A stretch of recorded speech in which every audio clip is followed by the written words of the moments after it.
In a world of gilded halls and luxurious gatherings, a young man with piercing blue eyes stands apart from the nobility, a faint, resolute smile on his lips. Around him are people of great power and influence, from a stern man with a lush mustache to a woman with long golden hair, but his path will be entirely his own. And it is on this stage that a story of skills, betrayal, and unique, misunderstood power will unfold. A young woman whose face is frozen in anxiety and embarrassment marvels at a strange ability that seems to bring people only trouble. She is called the Monster Attractor, a high-level skill that resembles a curse more than a gift, and she doubts its usefulness, completely unaware that soon the young man will overturn her perception. In a noisy city square, a confident young merchant extends his hand to a shy woman and offers to buy her monster-attracting skill for 1 million. She freezes without words, and he politely bows and says, "Thank you," thus sealing a deal from which his strange enterprise begins. The deal is made, two hands clasp, sealing the agreement between buyer and seller. The young man has just acquired the skill that attracts monsters, a power most consider a dangerous burden, and this purchase is only one of many in his quest to understand the true nature of skills. The young man kneels before a simple peasant woman, his posture respectful and sincere as if he is begging from the heart or making an important proposal. The backpack on his back suggests he is a traveler on a long journey, and the woman listens attentively, her face a mixture of surprise and curiosity. The woman clutches a pouch heavy with coins, her face glowing with disbelief and joy over the sum she has just received.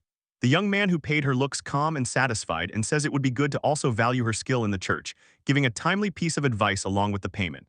With a heavy backpack on his shoulder, the young man pushes through the crowd on the street, his voice ringing clear and confident. He announces his business to curious passers-by, offering to buy any skills their owners consider useless or troublesome, and people gather around with faces mixing skepticism and interest. At a lively market, a boy happily follows his mother, completely unaware of the strange business nearby, while the young skill merchant calls out to the crowd, urging everyone to boldly come with any skill and assuring that no ability is too strange or weak for him. The traveler with a heavy backpack addressed a small group of peasants at the market, energetically gesturing and explaining his business, inviting questions and clearly stating he is open to all offers, and his appearance caused a small stir among the locals unaccustomed to such a strange proposal. The double image captures the very essence of the young man, showing two sides of one's soul. On one side, he is a boy with wide-open eyes, innocent, perhaps a reflection of his past self, and on the other, a confident, smiling youth, with a knowing and resolute gaze hinting at the profound changes he has undergone. A gentle palm holds a ripe red apple, and the sun plays on its perfect shine. Ivy climbs the wall in the background, creating a quiet, perhaps nostalgic atmosphere. The simple fruit is a symbol of a past attempt, a memory of a time when his unique power was full and utterly mysterious. In this world, skills are not acquired, they are given by the gods from birth. And the divine hand is depicted as if placing a shimmering star of power on two supplicants, an act of creation that defines the very fabric of their society. These abilities are the very essence of their being. They are an everyday phenomenon, woven into the life of everyone from the strongest worker to the smallest child.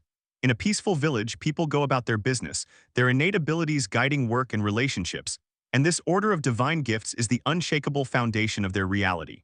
A burly man effortlessly lifts a heavy sack above him, glows a status screen showing practical skills such as strength and endurance.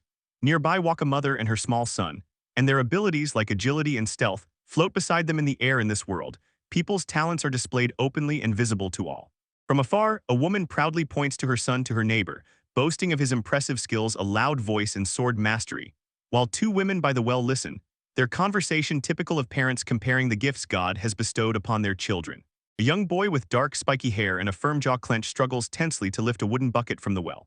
His status noticeably differs from others, only one lonely skill hovers nearby, trading level 1, and his downcast eyes and slight frown reveal his deep disappointment in his meager gift. The talkative women do not even whisper as he passes, they loudly mock him, calling the boy with the useless skill, and thank the heavens that their children are not so cursed. He grits his teeth, mutters that he hears them, and his humiliation is palpable. Later, a group of bullies corner him, mockingly belittling his skills, saying that tracking and clairvoyance are only for criminals. The biggest among them pokes him with a finger and orders him to stay away from the village, but despite their numerical advantage, the boy does not back down. His eyes gleam with defiance, and he challenges them, bring it on. The clash instantly escalates into violence. A bully with a cruel smile delivers a powerful blow, cruelly mocking the boy and calling him nothing more than his sister's leftovers, and the strike lands with a disgusting thud, the physical embodiment of the village's contempt. Defeated and bruised, the boy lonely climbs the hill above the village, the endless empty sky reflecting his helplessness. He gloomily thinks about the futility of the fight and finally knows that in hand-to-hand combat, one with a power skill will never be defeated. At last he reaches his home, a small, cozy house standing apart from the rest of the village. Pushing the door, he informs his sister of his return, and pain and determination swirl in his mind. He tells himself that whatever his skill is, at least it is better than something completely and utterly useless. In the room, his sister sits at the table, bathed in soft light from the window, beyond which sakura petals drift, and her status screen is breathtaking, a long list of skills, all at level 20. Appraisal, drawing, agility, memorization, astronomy, medicine, and much more. She is a true prodigy and sharply contrasts with her brother. She turns to him with a smile, long blonde hair falling over her shoulder, and warmly welcomes her beloved little brother home. He notices drawing supplies on her table, momentarily forgets his pain, and asks if she has been drawing something. She proudly shows her latest work, a beautifully rendered portrait of the two of them, their faces shining with happiness. Her eyes full of tenderness, she jokingly asks why he says nothing, and he looks at the drawing with a slight blush on his cheeks and admits that, as always, it turned out very well.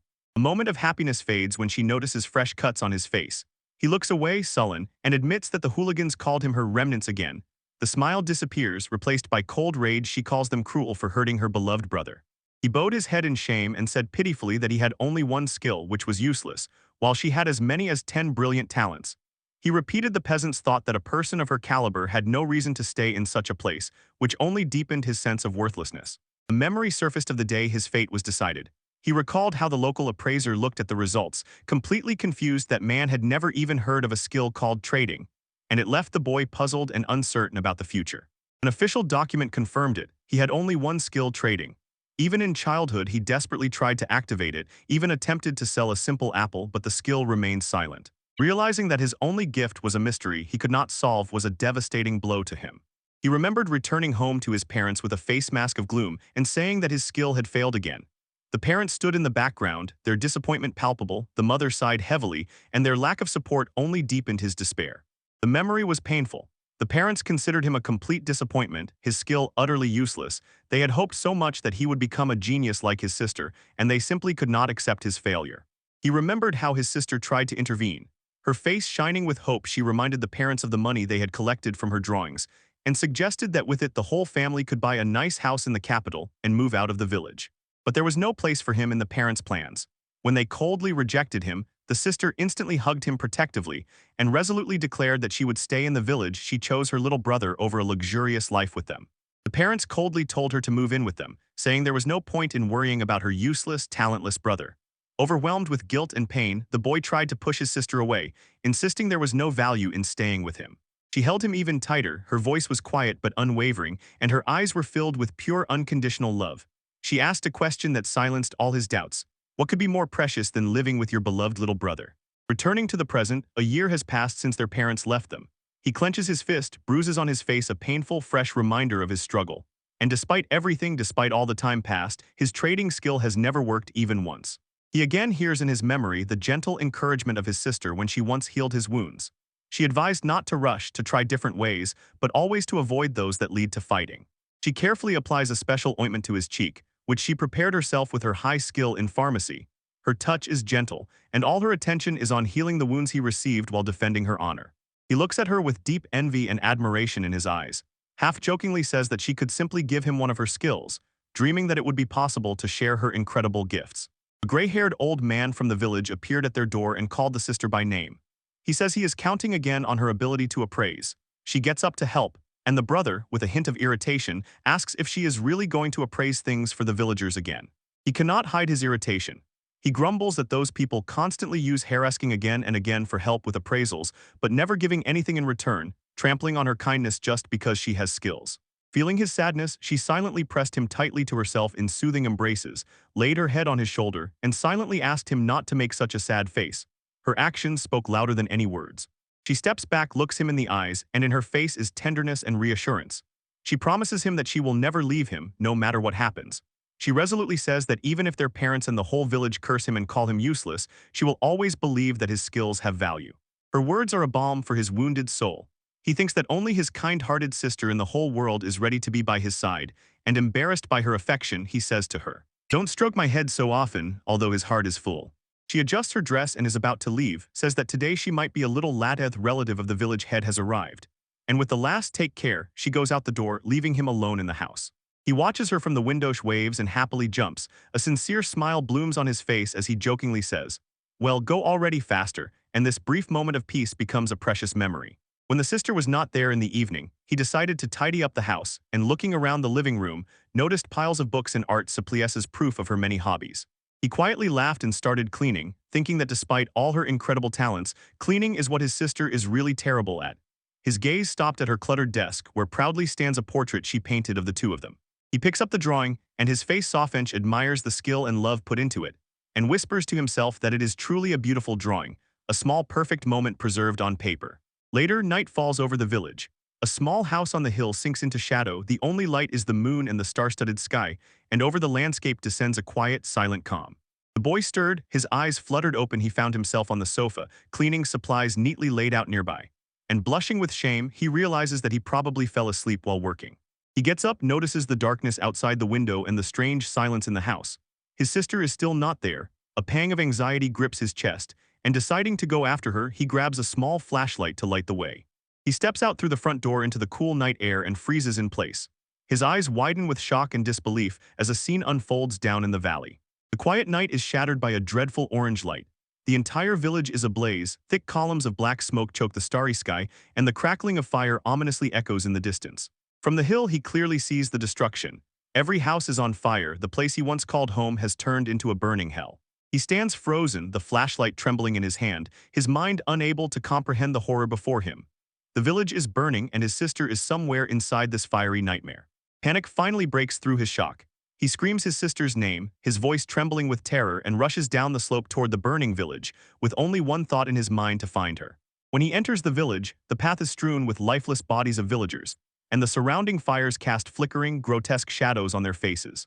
He recoils in horror, stumbles and nearly falls on a corpse, presses his hand to his mouth to stifle a scream. When it becomes horribly clear this was not just a fire but a massacre. He recognizes the faces of the dead bullies who tormented him. Women who laughed at him by the well, all lie motionless in pools of their own blood, their skills and lives extinguished. Tears of fear and confusion roll down his face. He clutches his head with his hands and in panic asks himself who could have committed such a horror. And despair grows as he realizes he must find his sister amid this bloody slaughter. Suddenly, the sister's words flashed in his mind that she had been in the mayor's house. A ray of hope pierced his horror, and he immediately changed direction, rushing to the largest estate in the village. He approaches the mayor's house and sees bodies scattered on the well-kept lawn. In despair, he grabs the heavy wooden doors and realizes with horror they are not locked.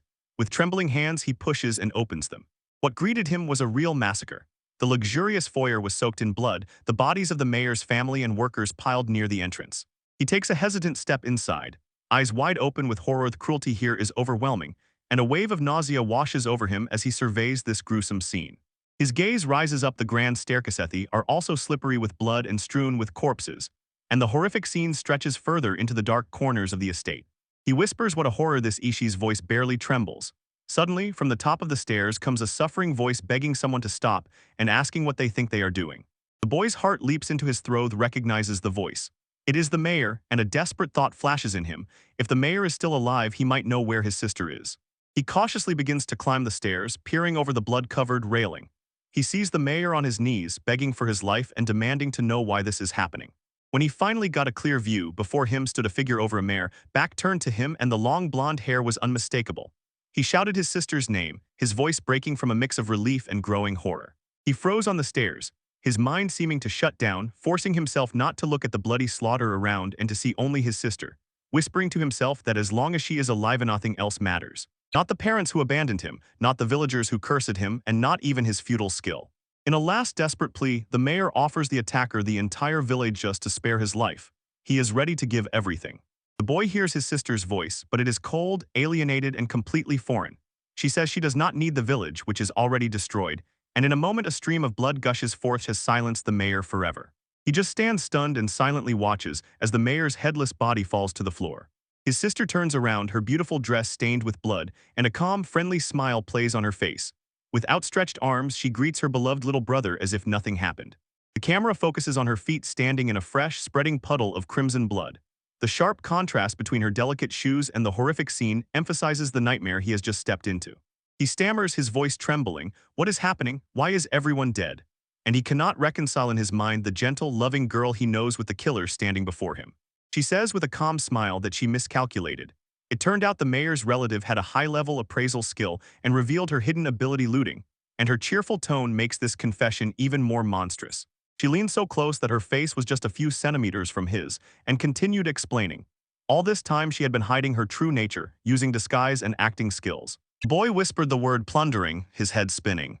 She disdainfully waved her hand at the corpses covering the stairs and explained that she had already looted all the peasants' skills after appraising them, so there was no point in staying here anymore. Playfully winking and sticking out her tongue, she dealt the final blow that shattered their souls, and with a sickly sweet smile confessed that she had finally killed all the peasants. The boy pushes back in disbelief, shaking his head. This cannot be his sister, the one who is always so kind. He begs her, his voice breaking with fear, asks what she is saying and insists it must be a lie. She releases an icy laugh, her eyes shining with madness, and tells him not to worry. Her psychology skills suggest that he thinks she will kill him too. She approaches him, her voice lowering to a threatening whisper. She confirms his fear, but with a cruel twist she will not kill him yet and reveals that his skill is the only thing she cannot steal. He asks her what she means, unable to understand why his useless skill turned out to be immune. But before he can process her words, she sharply kicks him and he crashes down the long blood-soaked stairs. He fell into a pile below, lifts his head and sees her smiling from above and praising him for such a good question. She lifts a book and says that his older sister will now teach him a few useful things about how skills work. She begins the lesson, explaining that simple skills like a loud voice or the ability to notice happen at every step, and her own skill of robbing is a true rarity. She points directly at him, her smile widens, and she says that his skill of trading is a completely different league, a one-of-a-kind skill. Unlike ordinary abilities, only one person can possess it at a time, so it is rarer than anything she has.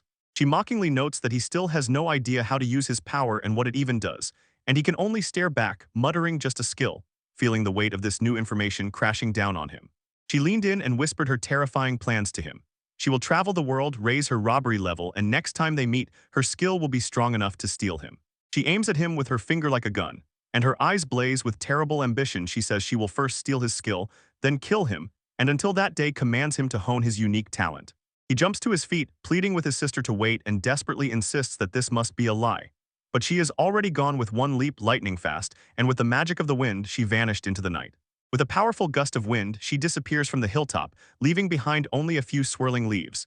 He remains completely alone, surrounded by the dead and smoldering embers of his former life. He falls to his knees, his body trembling with grief and shock. He cannot comprehend what skill she used to break free and how she could know so much about his hidden power. Denial overwhelms him, and he flees from the slaughter, rushing back to the only place that still somehow feels like a refuge, repeating to himself over and over that it was a lie, that the person was not his sister, and that his real kind sister will be waiting for him at home. He bursts into their empty house, his despair shatters against the silence of the lonely room. His gaze falls on the portrait she painted, a perfect smiling memory that now seems like a cruel mockery, and from his lips escapes one broken word. What? Her last words echo in his head. The terrible promise to kill him spins over and over. He falls to his knees. A tear rolls down his cheek. He sobs and is unable to understand why she could say something like that. He looks at the drawing, the trace of love, which he now understands could have been a complete fabrication. He calls her name, his voice torn by pain, and doubt sounds in his words about the sister he thought he knew. Years have passed, but the memory remains alive. Now a young man clenches a silver locket in his hand and opens it. Inside is the same portrait of him and his sister, a constant reminder of the past and of his goal. He sits in a horse-drawn carriage, traveling among strangers, when one of the fellow travelers notices how he looks at the locket, and as if casually asks if the girl in the photo is his girlfriend. Sad, understanding everything, a smile touched the young man's lips as he clicked the locket shut. He corrected the passenger, explaining that it was his sister, and did not add a word about their tragic relationship. He turns back, looks at the passing landscape, his face distant. Almost as if aloud he tells the stranger that even after all this time he still cannot believe what happened that night. He hurriedly apologizes for talking to himself, but his thoughts still rush wildly. Silently, he asks himself why his sister, so kind and skilled, desired more to the point of murder, and he wants to believe she had some motive she kept silent about. Raising his eyes to the sky, his gaze filled with unwavering determination. He swears he will see her again. He needs to understand what she was thinking. He realizes, even if she kills him, it is a risk he must take to get answers. He clenches the locket in his hand, and a new resolve hardens within it. If honing trading skills is the only way to meet her again, then that is exactly what he will do. He decides that the time has come to set out. The path leads him to a large, impressive building in an unfamiliar city. With a worn backpack on his shoulders, he climbs the stone stairs, confident that this is exactly the place he was looking for. He stands before heavy wooden doors, pauses for a moment to compose himself. raises his hand and firmly knocks, announcing his arrival with a clear and steady voice. With a charming, polished smile, he appears before the one who opened the door and declares that he is a skill collector at their service. He has come to buy any skills they do not use completely unnecessary or simply annoying abilities, while his own trading skill remains modestly at level 1. From inside comes a warm voice welcoming him and saying they have been waiting for him. Here begins his new story, the story of a boy and his sister, whose lives were forever changed by their abilities, and at the same time the story of many people he will meet, who suffer from the same powers they were given. He went about his business with a radiant, satisfied smile, gathering skills from various townspeople in the bustling city square. This was his craft, his purpose in this new city, and he was simply known as the Collector, a needed service for those who wanted to rid themselves of unwanted abilities. He sighed contentedly, feeling the weight of the day's gains, today's harvest. A respectable 12 skills, each a new tool or part of someone's life that he could pass on to another. Sitting by the window of his quiet room, he watched the children playing below on the streets, with a slight smile on his face, and thought that he had already fully adapted to this work in the peaceful new city he now called home. His thoughts carried him back to the time when his older sister first taught him the craft, and around them shone the joyful faces of the children she cared for. It was through her unique skill-collecting service that he learned to earn by buying and selling the very essence of human talents. But a shadow of anxiety flickered across his face as he returned to the present. The question about his sisters still weighed in his heart like a dull, unsolved mystery. And suddenly, his thoughts were interrupted by a woman with long blonde hair, the same agent from the collector service he had met, who asked if he was the one who did this job. Before he could answer, an elderly woman stepped forward, seemingly radiating immense wisdom. Her gaze was sharp and focused. She asked to speak with him alone. There was no room for refusal in her tone, and the young collector froze for a moment, puzzled. He was led away from familiar streets and brought to a huge, impressive mansion that spoke of old wealth and great power. The grandeur of the building made him feel tiny, sharply contrasting with his modest dwelling. Sitting in a luxurious living room, surrounded by lavish furniture and expensive decor, he could not shake a deep unease and mentally admitted to himself. In such an overly luxurious place, it was impossible to calm down. Holding a fragile teacup that seemed foreign to him, he politely addressed the elder wise woman, saying it was an honor to be summoned, but did not hide his surprise and asked if she was truly certain she wanted to sell him almost all of her skills. The elder wise woman stood resolutely. Around her hovered a ghostly list of her incredible skills: eidetic memory, speed reading, calculation, and erudition, all at an astonishing 20th level. She confirmed her intention and said directly that she wanted him to buy each of them, except only her memory skill. The young man froze in amazement. His high-level skill evaluation confirmed the incredible value of what she had. He stammered, explaining that he really saw her abilities, but in reality it was much more complicated than just seeing them. He admitted that although he could buy them, he lacked astronomical sums for such a purchase. In his mind flashed the image of a huge sack full of gold coins, a powerful symbol of the wealth he simply did not have. A wise woman made a proposal that challenged logic. For the entire collection, only 100,000, a laughably small amount, and the stunned young man asked for an explanation, as he could not understand why she was making such an incredibly advantageous deal. Surrounded by the tall bookshelves of her own library, she explained that she had devoted her entire life to the pursuit of knowledge. Having reached a respectable age, she long believed that this was her highest goal in life. But over the years, she began to doubt whether knowledge alone was truly enough for a happy life. So she decided to completely reject her old self and start a new life as an adventurer, a shocking departure from her scientific past. The wise woman took the initiative and turned the situation around. She said she had heard that he not only buys skills but also sells them, which caught the young collector by surprise. She astutely guessed that by selling skills, he must have free slots, and this became the key to her entire plan. She vividly laid out the mechanics of the world. How many skills you can have depends on 2 to 5 slots you are born with, so money alone cannot buy all the skills that a dreamy adventurer might need. Revealing her goal, she clearly listed the skills she wanted to buy from him purely for combat and stealth. Mastery of a high-level sword, physical training, brute strength, regeneration, camouflage, and tracking. When the terms were agreed upon, a gentle magical glow enveloped their handshake, sealing this fateful deal.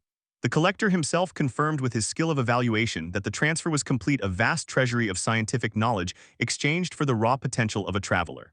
As soon as their business was finished, a fiery-haired boy burst into the room showing off his modest adventure skills. He cheerfully asked if his grandfather had finished the conversation, and his youthful energy filled the grand room. The boy, the sage's grandson, enthusiastically announced that he would set out on his first adventure tomorrow. The collector looked at him, and in his mind the pieces of the puzzle finally began to come together. The grandson said that the dream to become a traveler was sparked by the very stories his grandfather read to him every evening, and the old sage watched with a mixture of pride and regret. muttering how that grandson always worries and how he now regrets filling his head with such tales. The sage's face hardened, and he gave the boy a stern ultimatum. If he, against the sage's will, chose this dangerous path, he would be banished from home forever. It was a harsh, desperate attempt to protect the boy from the dangers of the world. The grandson simply smiled through the tension, apologized to the collector for the family drama, then turned to his grandfather, sincerely thanked him for everything, and said goodbye with love, showing the collector that beneath the stern exterior hid a truly kind person. When the grandson left, the elder turned to the collector, became serious again, and with a look full of grandfatherly anxiety, asked for a professional opinion about the boy's skills. The collector shyly admitted that he had evaluated the boy out of professional habita reflex he could not control and then honestly said, the grandson's skills were truly impressive and were perfect preparation for the life of adventure the grandson so desperately dreamed of. In the tired eyes of the sage flickered a deep anxiety as he confessed his greatest fear, that the grandson would rely too much on innate talents and through carelessness make a fatal mistake. The majestic mansion stood silently as the collector walked away, and a burden of today's deals pressed on his soul. He walked the city streets and replayed the events in his mind, thoughts tangled in confusion and suspicion. And although he had mastered many powerful skills, a troubling suspicion still lingered deep in his mind. He could not shake the feeling of strangeness about the sage's request. Why would a person starting a new life as an adventurer need high-level skills abilities to hide and observe? The old man seemed happy for his grandson, but his preparations looked strangely secretive. A dark thought crept into his head when he imagined shadowy figures in an alley. Their faces were hidden. It could not be that the respected elder had become a criminal, but the skills he requested clearly suited such a life. He decided that such skills suited a thief much more than a noble adventurer, especially someone already so generously gifted by nature. Then suddenly a shocking realization dawned on him. A fragment of memory surfaced, a conversation from the past about those gifted with skills, a warning he could not fully piece together. He was certain of nothing, but instinct screamed that something was terribly wrong. He walked alone through the darkening streets, and the road beneath his feet was as lonely as his struggle to unravel the true intentions of the Sagoth city was silent, and gave no answers to the questions swirling in his head. Looking up at the cloud-covered sky, he firmly decided, tomorrow he would set out. What to do now was clear. The next day, deep in the forest illuminated by patches of sunlight, the sage's grandson was boiling with nervous excitement. This was the first expedition of his team, a dream finally realized. His eyes lit up when he noticed their target right ahead, a nest full of monster eggs, the goal of their gathering mission. He excitedly pointed it out to his comrades. The first taste of adventure was already near. Without warning, a fierce bird-like creature burst from the leaves, its piercing scream echoing through the trees as it lunged at the boy. One of the comrades screamed desperately, another rushed forward and at the last moment intercepted the deadly attack. After a quick and decisive fight, the team exhaled simultaneously. The danger had passed. The grandson gratefully thanked his comrade for the rescue, smiling broadly, and they celebrated their first successful task. But as the adrenaline subsided, the grandson froze. A strange tingling ran down the back of his head. He felt as if someone was watching them from the shadows, but he quickly dismissed it, attributing it to imagination. Hidden in the thick leaves of a nearby bush, the young skill gatherer quietly sighed with relief. His chest was tight with tension, and he had been there the whole time, like a quiet, unnoticed guardian.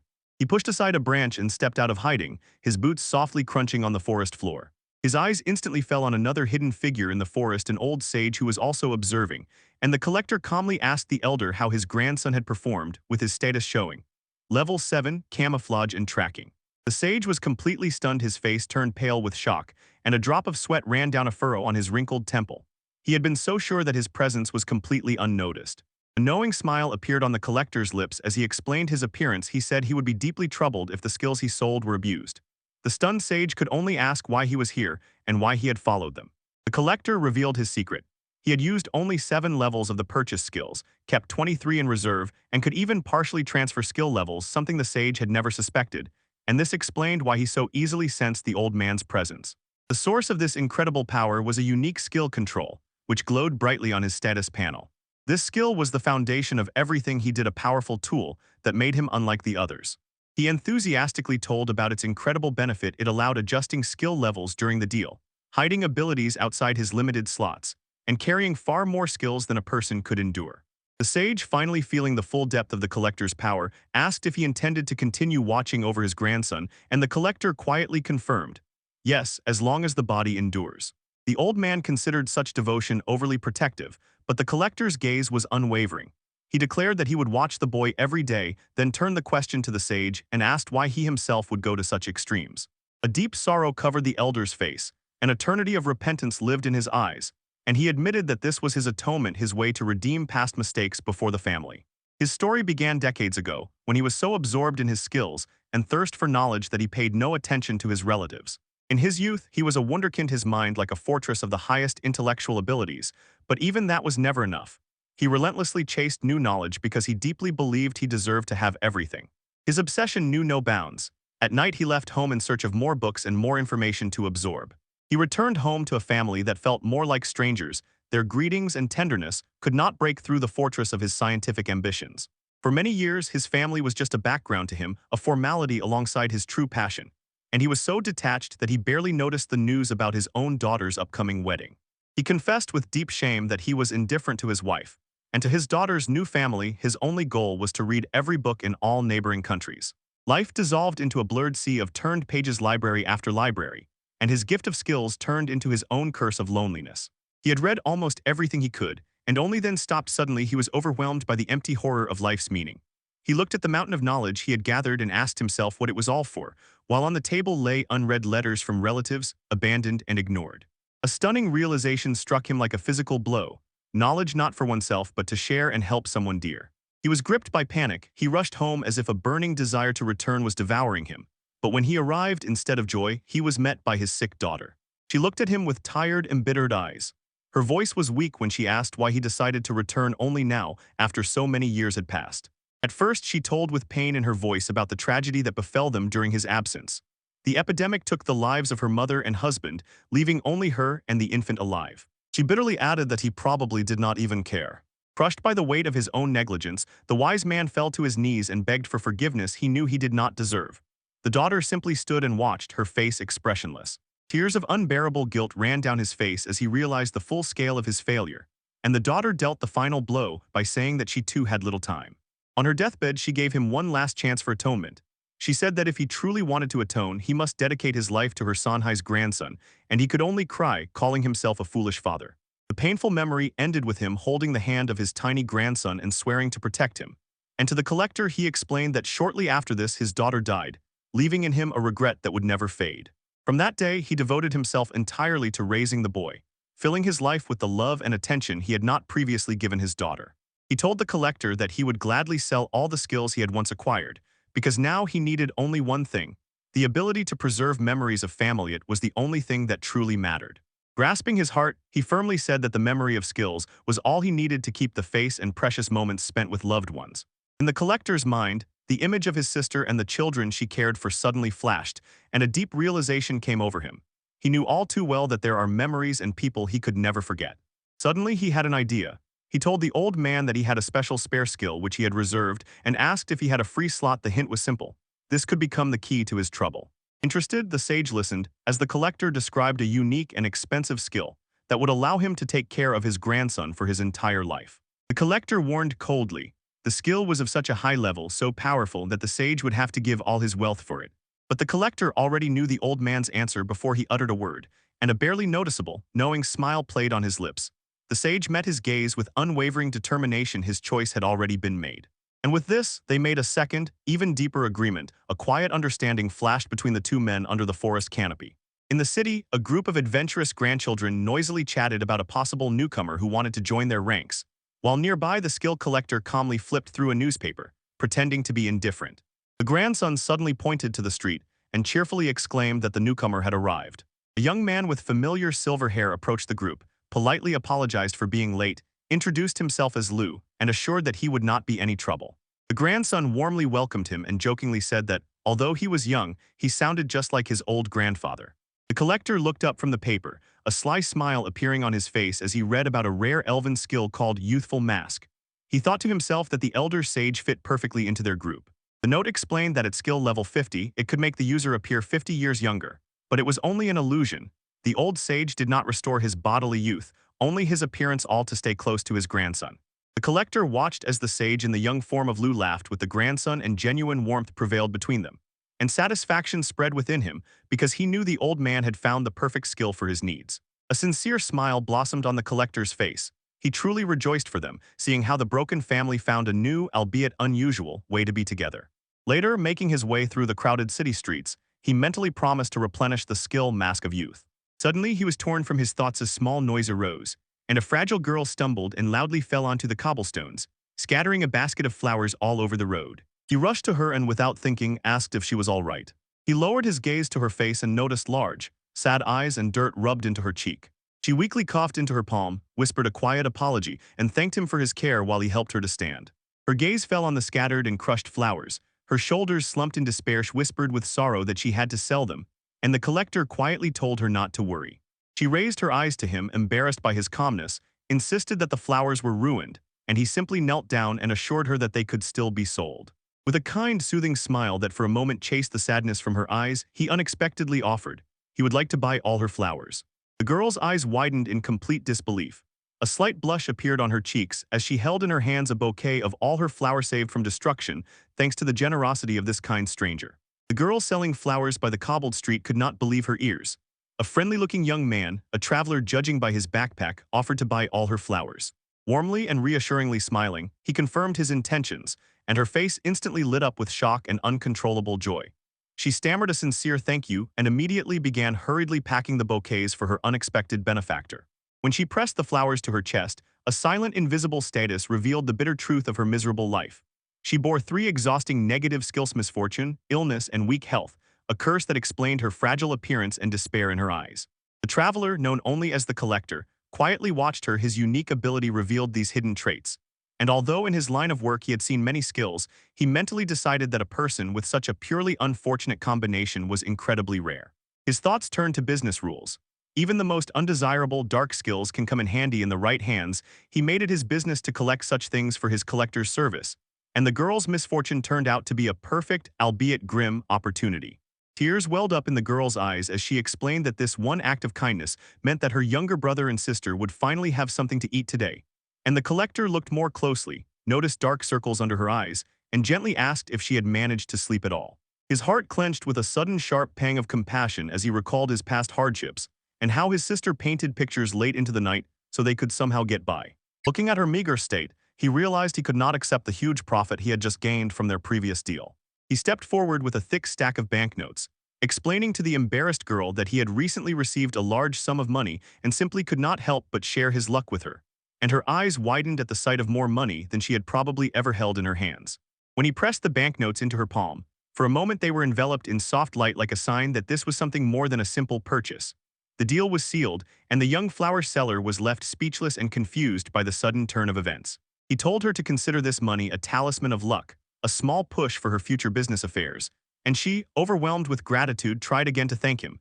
But he was already turning away and walking further down the busy city street. Watching him walk away, she felt as if a new reality had descended upon her, invisible but deeply felt. The collector had just given her in exchange a new skill, luck level 1, and the terms of the exchange, mutual consent and payment, had been fulfilled exactly. He looked at his hand and felt the weight of new things now within him. He had managed to take on her illness and weak health, absorbing the very curses that haunted her young life. It was a ridiculously small price for 3 new skills. He thought to himself, a fair trade. He sold her the luck skill to balance the exchange and sincerely hoped that she would like her new life more. He held the newly purchased bouquet of flowers, their bright colors sharply contrasted with the grim nature of his work. Having moved away from the market square, he pondered what to bring as a gift to a friend on his next visit and decided that flowers would be best, though a bit battered from the street. Their pleasant scent was still strong. He was heading through the quieter part of the city, past stalls where the most diverse goods hung from wooden racks. He wandered the market for a long time, thinking that useful little things wouldn't hurt for the gift. When it got colder, he wisely decided to take some medicine just in case. His hands soon became burdened with bags, and he laughed cheerfully to himself, realizing he had overdone the shopping a bit. Just then, a familiar voice called out to him, and an older woman from the neighboring stall recognized him as a collector.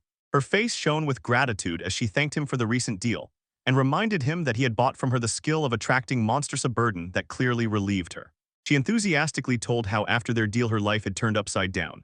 The constant monster attacks finally stopped, and this new piece allowed her to leave the town to stock up on ingredients, a crucial step toward fulfilling her lifelong dream of opening a snack bar.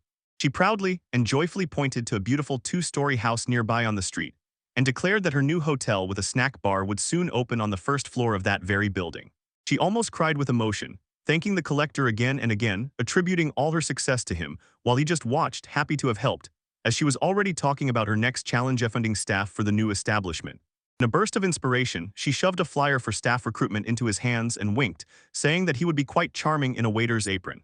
He politely declined, explaining that his hands were already full with the demands of his unique job as a collector. The innkeeper sighed, said it was a pity, but encouraged him to pass the flyer on if he met someone looking for work. And the collector took the paper but became a little worried about this request, didn't know what to do with it. Moving on, he again noticed a young girl selling flowers on the opposite side of the square, and a thought began to form in his mind. At first, he rejected it, thinking that his reserved friend was not suitable for a job that required communication with people. He saw that she was not alone. Two younger ones were nearby, their faces shining with joy, happily holding their share of the flowers, and he watched as the girl calmly explained to them that this was her task, a small moment of quiet maturity. His gaze softened as he watched her gently stroke the head of her younger brother. This simple gesture of love reminded him of her desperate words that this money would feed them, and he saw with his own eyes the truth of her responsibility. Another buyer approached the girl to buy a bouquet, and she greeted him warmly and professionally.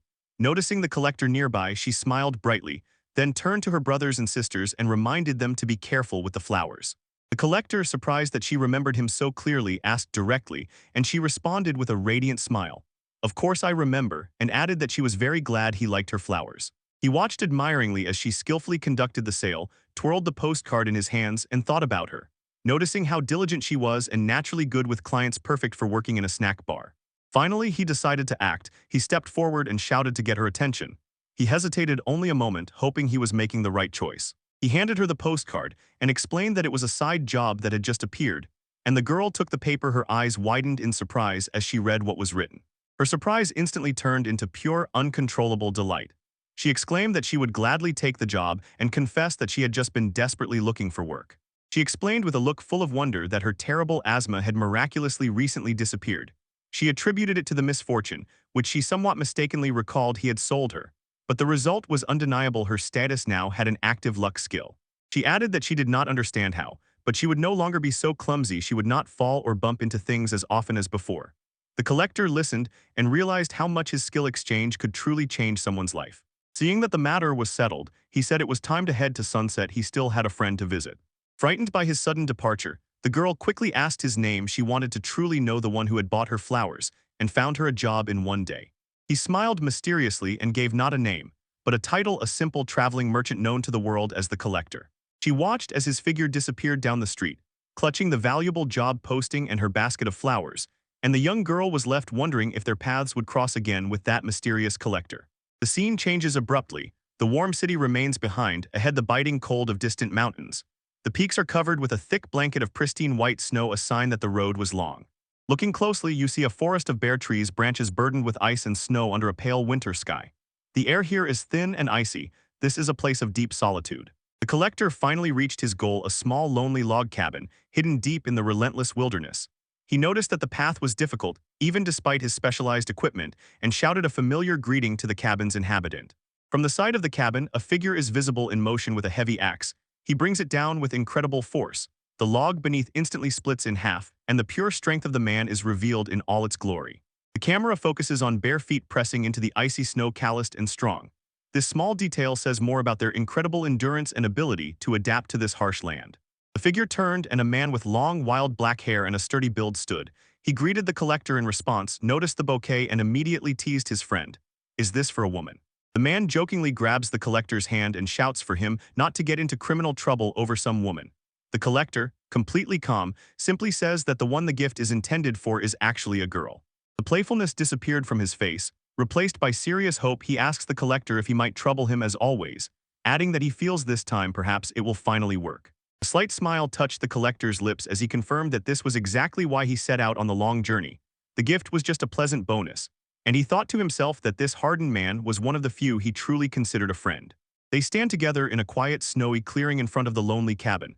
In the collector's thoughts flashed, this man is a longtime regular client and close friend. A dramatic close-up captures the tense, determined face of the stern man.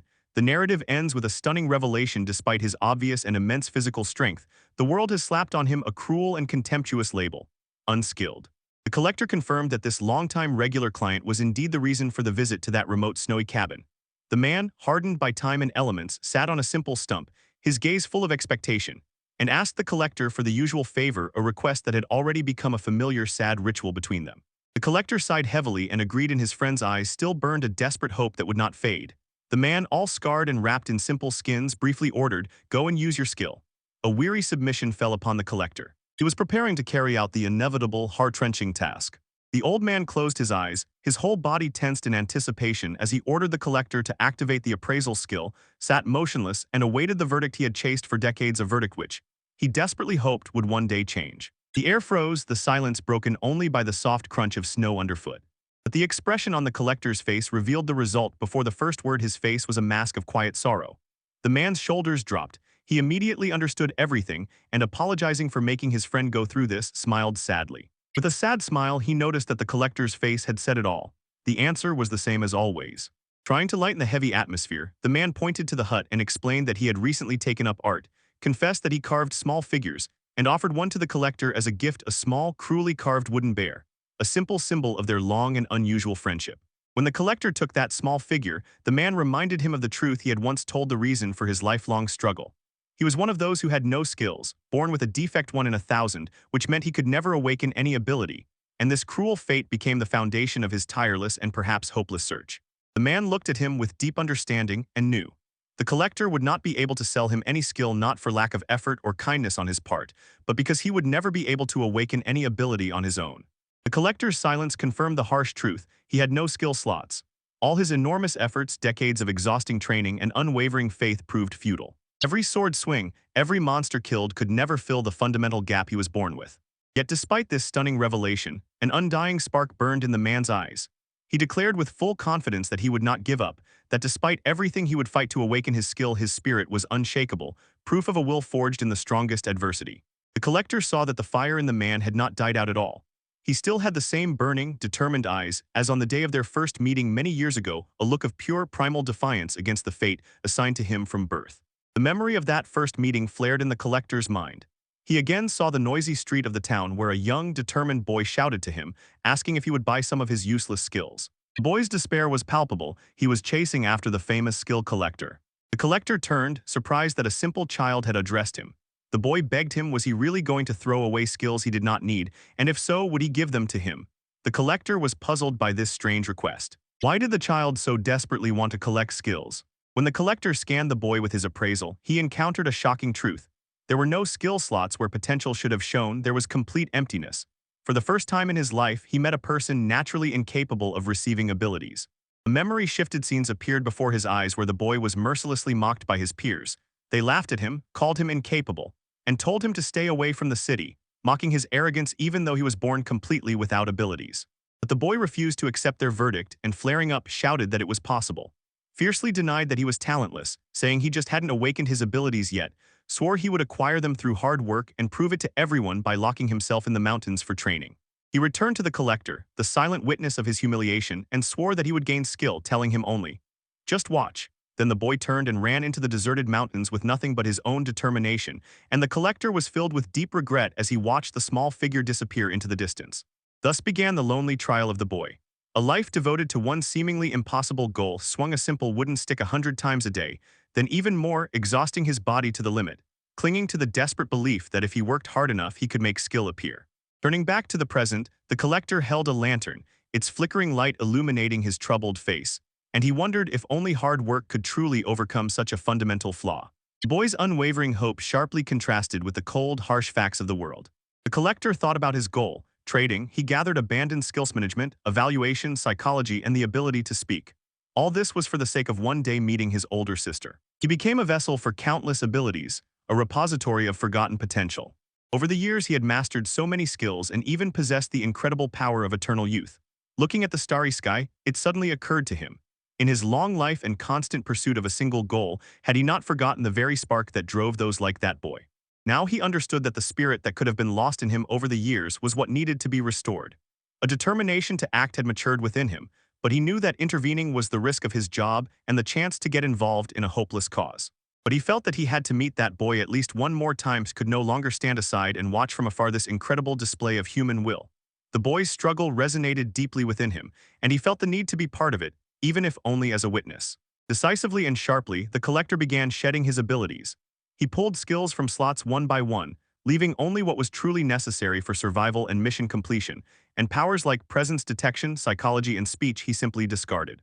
He kept only the ability to control an eternal youth that sustained his life, and set off into the cold, wild wasteland.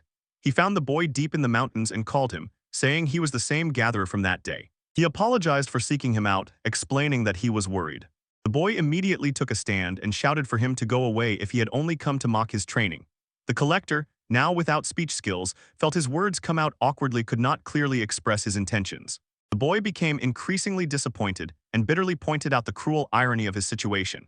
Even if his relentless training bore fruit and he managed to awaken the ability, he had no way to prove it. He had no skill to verify its existence.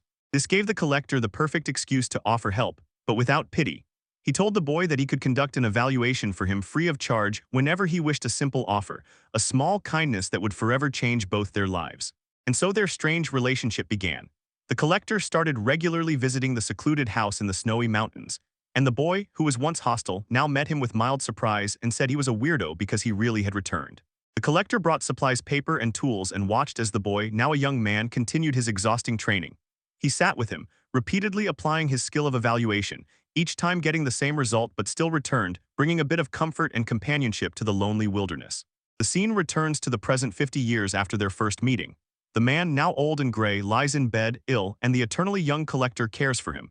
He wakes up and cheerfully greets the collector, happy that his old friend has appeared again. The man sharply brings the collector out of his reverie, noticing that he had drifted into thought. The collector, drowning in memories of their long shared history, is pulled back into the present. He looks at his friend. The traces of time are visible on his face, yet he himself seems unchanged.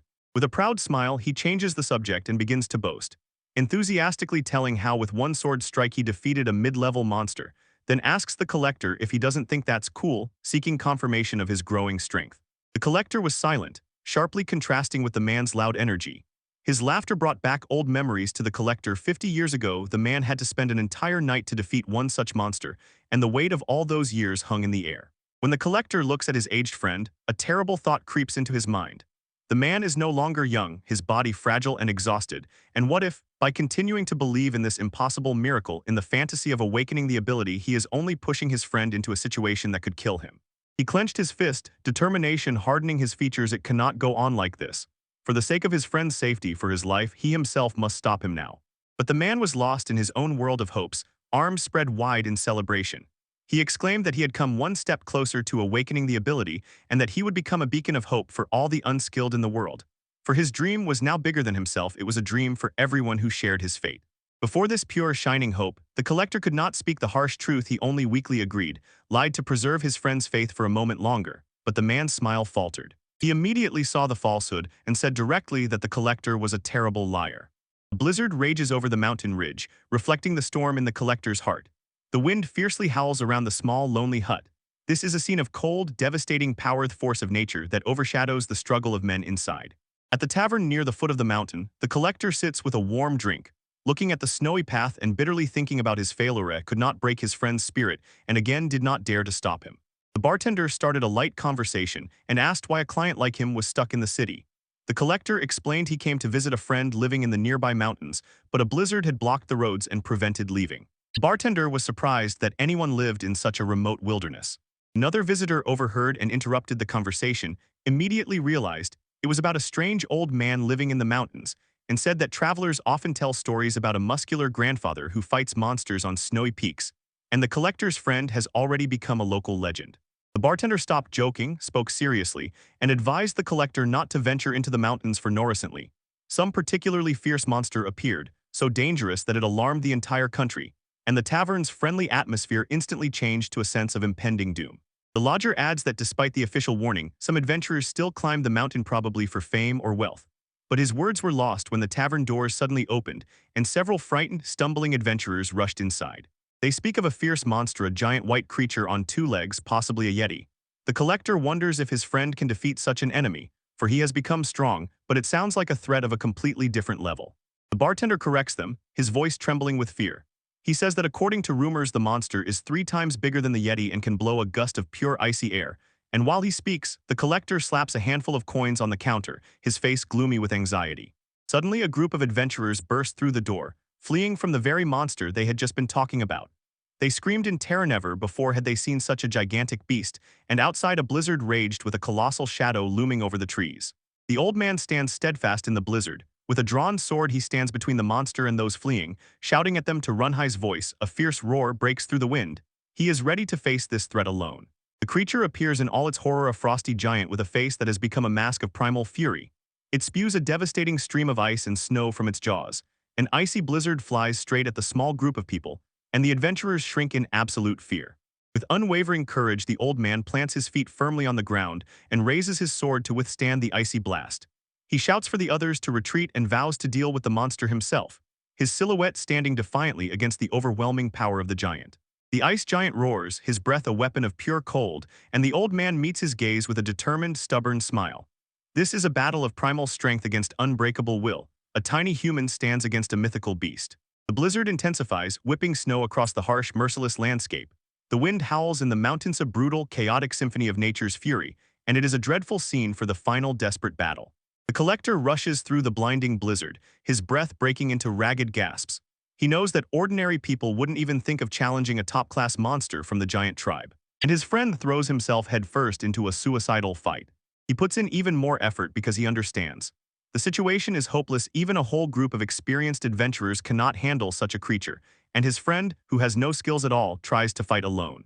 It is nonsense, a death sentence. Running, he pulls out his last skills to scout what powerful signals ahead. One is frost giant and the other. Before he can even comprehend, he sees a man attacking the monster. An old man desperately fighting for his life, trying to awaken his abilities. The ice giant swung his gigantic arm with incredible force and pushed the old man away like an insect. The blow was brutal. His body flew through the air and crashed onto the snowy ground with a thud. The rescued adventurers could only watch in horror from the edge of the forest, completely helpless. The giant's size was staggering. His leg was like the trunk of an ancient tree, and the old man's attack proved completely futile. The collector finally appears on the scene, eyes wide open with panic. He rushes to the wounded, shouting if they are okay. Above all, he is concerned about the innocent bystanders caught in this terrible battle. But the old man barely gets to his feet, his body battered, but his spirit unbreakable. He shouts at the collector not to interfere, insisting that he himself must defeat this monster, and he is seized by a mad certainty that this victory will give him the skill he has sought all his life. With the last strength still left in his old body, the man let out a primal, deafening roar. The sound was so powerful that the massive frosty giant recoiled and froze for a moment from this wild sonic blow.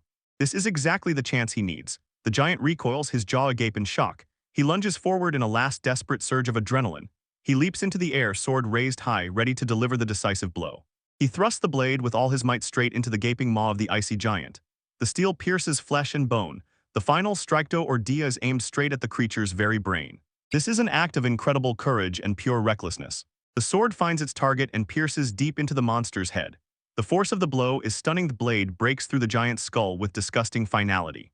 The blade tore out of the nape of the ice giant. Black blood exploded in a terrible fountain. The monster was killed, its life extinguished by one perfectly precise strike. But the recoil of the strike and the convulsions of the dying giant bounced back and passed along the sword in a shockwave. The old man was thrown back instantly, his body gripped by piercing pain from the harsh recoil. His body crashed into the snow with a thud, and the impact splattered dark blood across the flawlessly white plain. The battle was over, but the cost was enormous. The travelers froze in disbelief, staring at what had happened. The ice giant lay motionless, killed by the old man's sword, and they could not comprehend what they saw. A man without any skills had defeated a monster that even their entire group could not handle. The collector rushes to his friend and finds him leaning against a leafless tree, life fading quickly. He gasps hoarsely for air, and the collector bends over the dying man, snow around stained with blood. The man raises his gaze to the collector. His voice, a barely audible whisper, asks for one last favor, begs the collector to use appraisal and check his skills to see if his desperate act was enough. And the collector, with pain in his voice, says don't speak, the wounds are too serious, but the man insists. He barely grabs the collector's hand strangely firmly and asks again what the result is. The collector's eyes fill with tears as he looks at his dying friend, a man who chased an impossible dream for 50 years. Holding back tears, the collector gives his friend the only gift he has left, a beautiful lie, greets him, his voice choked with emotion, and says that he has finally awakened to mastery, adding that his new skill is still raw. A quiet hoarse laugh escaped his lips, a sound of pure, genuine joy. He closed his eyes for the last time and died with a smile on his face, believing that in the end he had won. The collector is no longer able to contain his pain. Tears roll down his face. He tightly squeezes his friend's hand. His body trembles from silent sobs, mourns the loss of a truly outstanding person. He whispers over the motionless body, his voice choked with grief. He calls his friend a terrible liar, just as the friend once called him the last thing that breaks the heart. The admission that they lied to each other to keep the dream alive. The collector carries the man's body through the snow, taking him away from the battlefield, while the adventurers stand stunned and silent. A flock of birds rises from the nearby cave, frightened by the lingering scent of death in the air. He carries his friend on his back, his comrade's blood staining his clothes, and on his face a deep sorrow and exhaustion as he walks the final path back to the place his friend called home. He returns to the small log cabin on the clay soil, a silent monument to life devoted to tireless work and unwavering hope. Snow gently falls, covering the world with a white blanket. When he is digging the grave, his attention is drawn to something leaning against the house wall. A roughly cut wooden post, and next to it stands a shovel as if the man himself was preparing for his own end. He looks closely at the wooden post and sees carved words in the wood the name the man chose for himself. It says, "Inept man." And the collector froze, realizing that his friend had carved a gravestone and called himself what he could never overcome. But the collector shook his head, rejecting this last confession. He clenched the knife, his fingers turned white, and said that his friend was not clumsy at all. He had lived his whole life braver and more decisively than anyone the collector had ever known. Memories flashed in his head. A rebellious boy, a tireless warrior, an old man full of hope. He could not be reduced to a lack of skills. He was much more than that. The collector finally realized the truth about the existence of his friend. He was a wonderful person, a man who did not let fate defeat him and fought his limitations until his last breath. Resolutely, the collector presses a knife to the tombstone, carefully carving a new title above the word "Aimpmana," true epitaph for a friend. The word "outstanding." He sticks the ready sign into the snow and falls nearby, resting his head against the backpack. He has already done everything he could for the man who had been his friend for half a century. Finally tearing himself away from the lonely grave, he looked back one last time. He quietly promises to return and bring more flowers as soon as spring comes. Then he descended the mountain, leaving that conspicuous awkward man to rest in peace. Later, when the snow melts and the flowers bloom, the hut stands silently in the mountains. The woman's boots step into the frame next to a bouquet of fresh flowers placed at the foot of the grave. A young blonde girl with two ponytails examines a strange tombstone, reads aloud the inscription "Outstanding Inept Man," bursts into laughter, and remarks how extraordinarily strange this inscription is for someone's grave. She turns to her companion, a woman with long, lighter hair, and asks her to express her opinion, then calls her older sister to agree that the grave is simply absurd. The older sister looks at the grave with a gentle, almost serene smile and quietly agrees with the younger sister's opinion. Her smile twisted into a cold and cruel grimace, her eyes filled with contempt, and she coldly and irrevocably said that people born without talent are nothing more than trash. He sat alone and thought about the essence of his work in a world where skills decided someone's life and value. As a collector, he traded precisely these abilities, a profession that showed him the best and worst in people. The weight of recent experiences pressed on him, his brow furrowed, and deep anxiety settled in his thoughts. A chill ran down his spine. He realized it can't go on like this path won't hold, something must change. Faces of men he dealt with flashed in his memory, their features twisted by despair and pain, a harsh reminder of the dark side of his collections. Suddenly his gloomy reflections were broken by a cheerful voice. The owner of the snack bar approached the table, greeted warmly, joyfully said she was pleased to see the collector so soon after the opening, and placed a steaming plate of food before him. He looked around the lively hall, full of smiling visitors and clinking utensils, while the owner beamed with pride and told him she was eternally grateful because this cafe exists only thanks to his help. She complained that she couldn't offer him more luxurious hospitality, and behind her a pile of dirty plates which like a wave showed how busy they were. He simply told her not to worry about him because this simple food was already enough for him. The owner said they had long suffered from a lack of people, but recently they were lucky. They had just hired an incredibly sincere and hardworking young employee who came to help. At her call appeared a bright, energetic girl with wide, sparkling eyes, and in her status shone a rare skill, luck LV. She rushed here with a tray that was bursting with freshly steamed buns, her movements lively and impatient, but somewhat awkward in the new uniform. When she approached his table, her eyes widened in shock and recognition. The word "collector" slipped from her lips in a whisper, and he also froze, recognizing the girl before him. All the pieces fell into place when he realized that this was the same girl who sold flowers and to whom he had given a business card of the establishment. She had changed so much that he barely recognized her in the waitress uniform. She had become brighter and more confident, sincerely thanking him for help in finding a job, and as a token of gratitude, offered several steamed buns she was carrying. He politely declined the buns, saying he came for a real full meal, and she immediately recommended the Salisbury steak from the lunch menu, pointing to other smiling customers who were enjoying their dishes with appetite. He told her he would try it on his next visit because he had just returned from a long, exhausting trip and just wanted to rest. She, fully understanding him, said not to rush and to relax. Returning to her duties, she couldn't resist and glanced back at him. He was sitting alone at the table, a solitary figure lost in thought. His thoughts wandered through the oppressive realities of work. He thought about how life relentlessly moves forward even in the face of death. Deciding that he had used up his skills for today, he was about to buy flowers, but noticed that the usual street flower stall of the girl had disappeared. Later, walking through the city, he came across her again. She was carrying a basket filled with fresh flowers. He asked if she still sold them in the evening, and she smiled, and replied that she grew them in the garden near her house to earn a little money for the family. A wave of relief washed over him when he told her that it was just in time. He was looking for where to buy flowers for a friend. Seeing the gloomy expression on his face, she paused for a moment, then quietly asked if he had already had dinner. He seemed surprised by such a personal question and admitted that he had not eaten yet. A deep blush spread across her cheeks as she, though nervously, sincerely invited him to have dinner at her home. She proudly explained that her mother had the skill of growing incredibly tasty vegetables in their garden. She confessed that she had noticed he looked completely depressed that day during the day and hoped that a warm homemade dinner with her family would cheer him up a bit. He was impressed by her sharp perception and sincere kindness, realizing that she was much more attentive than he had initially thought. She quickly added that it was also her way of thanking him for helping her get a job at the snack bar. Although her home was small and neglected, and touched by her sincerity, he gratefully accepted her offer. When dusk fell over the city, they walked along a quiet dirt road leading away from the main streets, and the first evening stars began to appear in the darkening sky. During the walk, she enthusiastically praised him for being such a skilled conversationalist, so the path seemed easy and pleasant. She had no idea that his speaking skills and acting mastery indicated that his effortless charm was a carefully honed tool of his craft. Soon they found themselves near a small, shabby wooden house with windows boarded up with several planks, and despite its modest appearance, she greeted them with a bright, proud smile, announcing that this was her home. Next to the house was a small but abundant vegetable garden. Neat rows of vegetables, a clear sign of maternal diligence and great skill. When they stepped through the threshold, his night vision skill revealed every detail of the well-kept garden crystal clearly. Violet shouted that she was home and had brought the collector for dinner, and from inside a warm female voice welcomed them. Inside, her mother met them with two little ones, a boy and a girl who looked at him with big, curious eyes. And the mother apologized for the simple reception and said she would have prepared something more special if she had known that her daughter would bring home that big guy she had talked about. Violet quickly introduced her family. The collector politely bowed and in response also gave his name. The mother insisted that he make himself comfortable and feel at home while she prepared the food. Violet immediately rushed to help in the kitchen, explaining to the younger ones that she had called the collector to lift his spirits. The children, full of curiosity, approached and asked what the collector really did. He smiled warmly and confirmed that their older sister had told them a little about him and introduced him to her new job. He simply explained his profession. He travels the world, trades and collects skills that people no longer need. The children opened their mouths in amazement, and even their mother behind them froze, listening in surprise.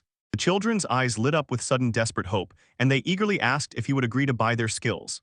They explained that their family was very poor, and since the free group assessment had not come to their town for years, they did not even know what skills they had. Seeing the sincere pleading in their eyes, he offered to use his skill to evaluate and check their abilities for free. Mother looked worried and hesitated because of what he might find, but the children were already begging him to continue. Their excitement muted any fear. He froze, considering the possible consequences of the assessment, knew well that revealing a negative or useless ability could shatter a child's spirit, so he prepared for it. The assessment revealed that the boy had determination and lightning-fast legs, while the girl had calculation and the ability to sense presence. Then he returned to their worried mother with a warm, reassuring smile and assured her that both her children truly had outstanding abilities and she had nothing to worry about. The mother whispered to her daughter in relieved disbelief, while the collector's thoughts turned to the purple. He remembered her skill and luck, and before his eyes appeared the day of their meeting, he bought every flower she sold. This act of kindness pushed her onto a new path, a small nudge of fate. He knew that her life had been hard and that, unlike her brothers and sisters, she had not inherited powerful abilities. But he noticed that her chronic asthma seemed to have eased recently, and that day he paid her more than twice the cost of the flowers, a small investment in her future that had already begun to bear fruit. Soon on the small wooden table appeared a simple but wonderfully fragrant dish. In the middle stood a large pot of stew, and around it were bowls with salad and fresh vegetables. The homeland exploded with a chorus of joyful thanks. Their happy voices filled the little house, and they eagerly began to eat. He bit off the first piece, and the taste immediately surprised him. It was not a complex or refined taste, but deeply simple, cozy, and incredibly pleasant. Looking at the happy family eating and laughing together, he understood where that incredible taste came from. This food was filled with something money can't buy: love. A wave of memories overwhelmed him, sharp and painful. like a contrast to the coziness of this table. He recalled cold, lonely lunches in luxurious halls and the eerie image of a blonde, a past that seemed millions of miles away from this modest home. Violet noticed his brief pause, frowning worriedly, and asked if something was wrong or if he didn't like the food. And he instantly snapped out of his reverie and assured her that the dish was exceptionally delicious. After the joyful dinner, Mom noticed that from all this excitement the children were already beginning to yawn and nod off to sleep. She asked the collector if he would agree to tell them a few stories from his travels as a bedtime tale, and he gladly agreed. Gentle moonlight poured through the window of the children's room, casting long shadows across the floor. He had just finished a fantastic story about the forest and the dragon when two children, cozily nestled together in their shared bed, asked if they could request a favor from him before he left. With eyes full of innocent hope, they begged him to buy their skills, explaining that the family was poor and they believed that by selling their skills, they could at least somewhat ease the life of their mother and sister. He was overwhelmed by a wave of emotions as he looked at their small, sincere faces. He was deeply moved by their selflessness and how much they loved their family, and he felt a strange, powerful feeling of envy. He reached out and gently placed his palm on each of their heads, his voice quiet as he explained his purpose. He said he would take only those skills that were unnecessary or harmful, and the wonderful skills they had would only grow stronger with them and become vital for their future. He solemnly promised that if ever they found themselves in true desperate need of money, they could come and find him. When he left the bedroom, Violet's mom was already waiting for him and thanked him not only for putting the children to bed but also for the kindness he showed to Violet. And he smiled, brushing off her thanks with a light wave of his hand. Suddenly her face became serious, and she made a shocking request. She asked if he would buy her skills because although she was immensely happy to see Violet so joyful lately, she felt like a constant burden to her children. He looked at her, stunned and silent. She was asking for the same as her children, ready to give up her own abilities for a few coins to at least somewhat ease the family's life. Looking into her determined eyes, he said that his profession had shown him many families, but he had never seen a home as happy as hers, and admitted that the warmth of her home was so pure and bright that it almost blinded him. He explained that he accepts requests only from those who truly suffer because of their ability, because the very fact of its existence can turn someone's life upside down. He clearly said that he does not buy skills for a one-time fee, not just to give away money, because he knew true happiness cannot be bought. But the mother listened, her face softened with understanding, and he confessed something very personal. In fact, he was quite envious of the happiness her family lived by. At that very moment, Violet, who was eavesdropping at the door, ran in and began scolding her mother for being so uninhibited with their guest.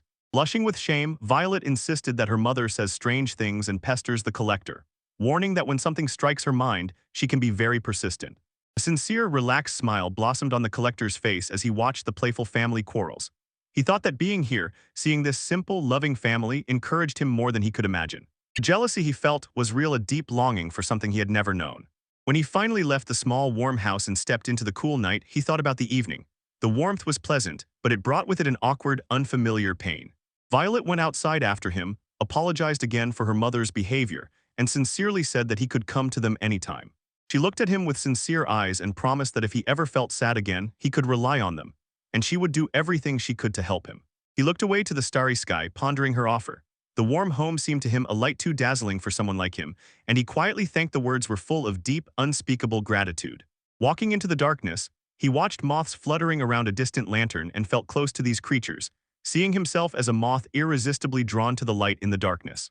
It was the light he had just seen, and walking further along the lonely path, he caught himself thinking, is it really normal to be so enchanted by it and desire it so much? With a cunning smile, she was weighing the options, her secret plan forming in her mind.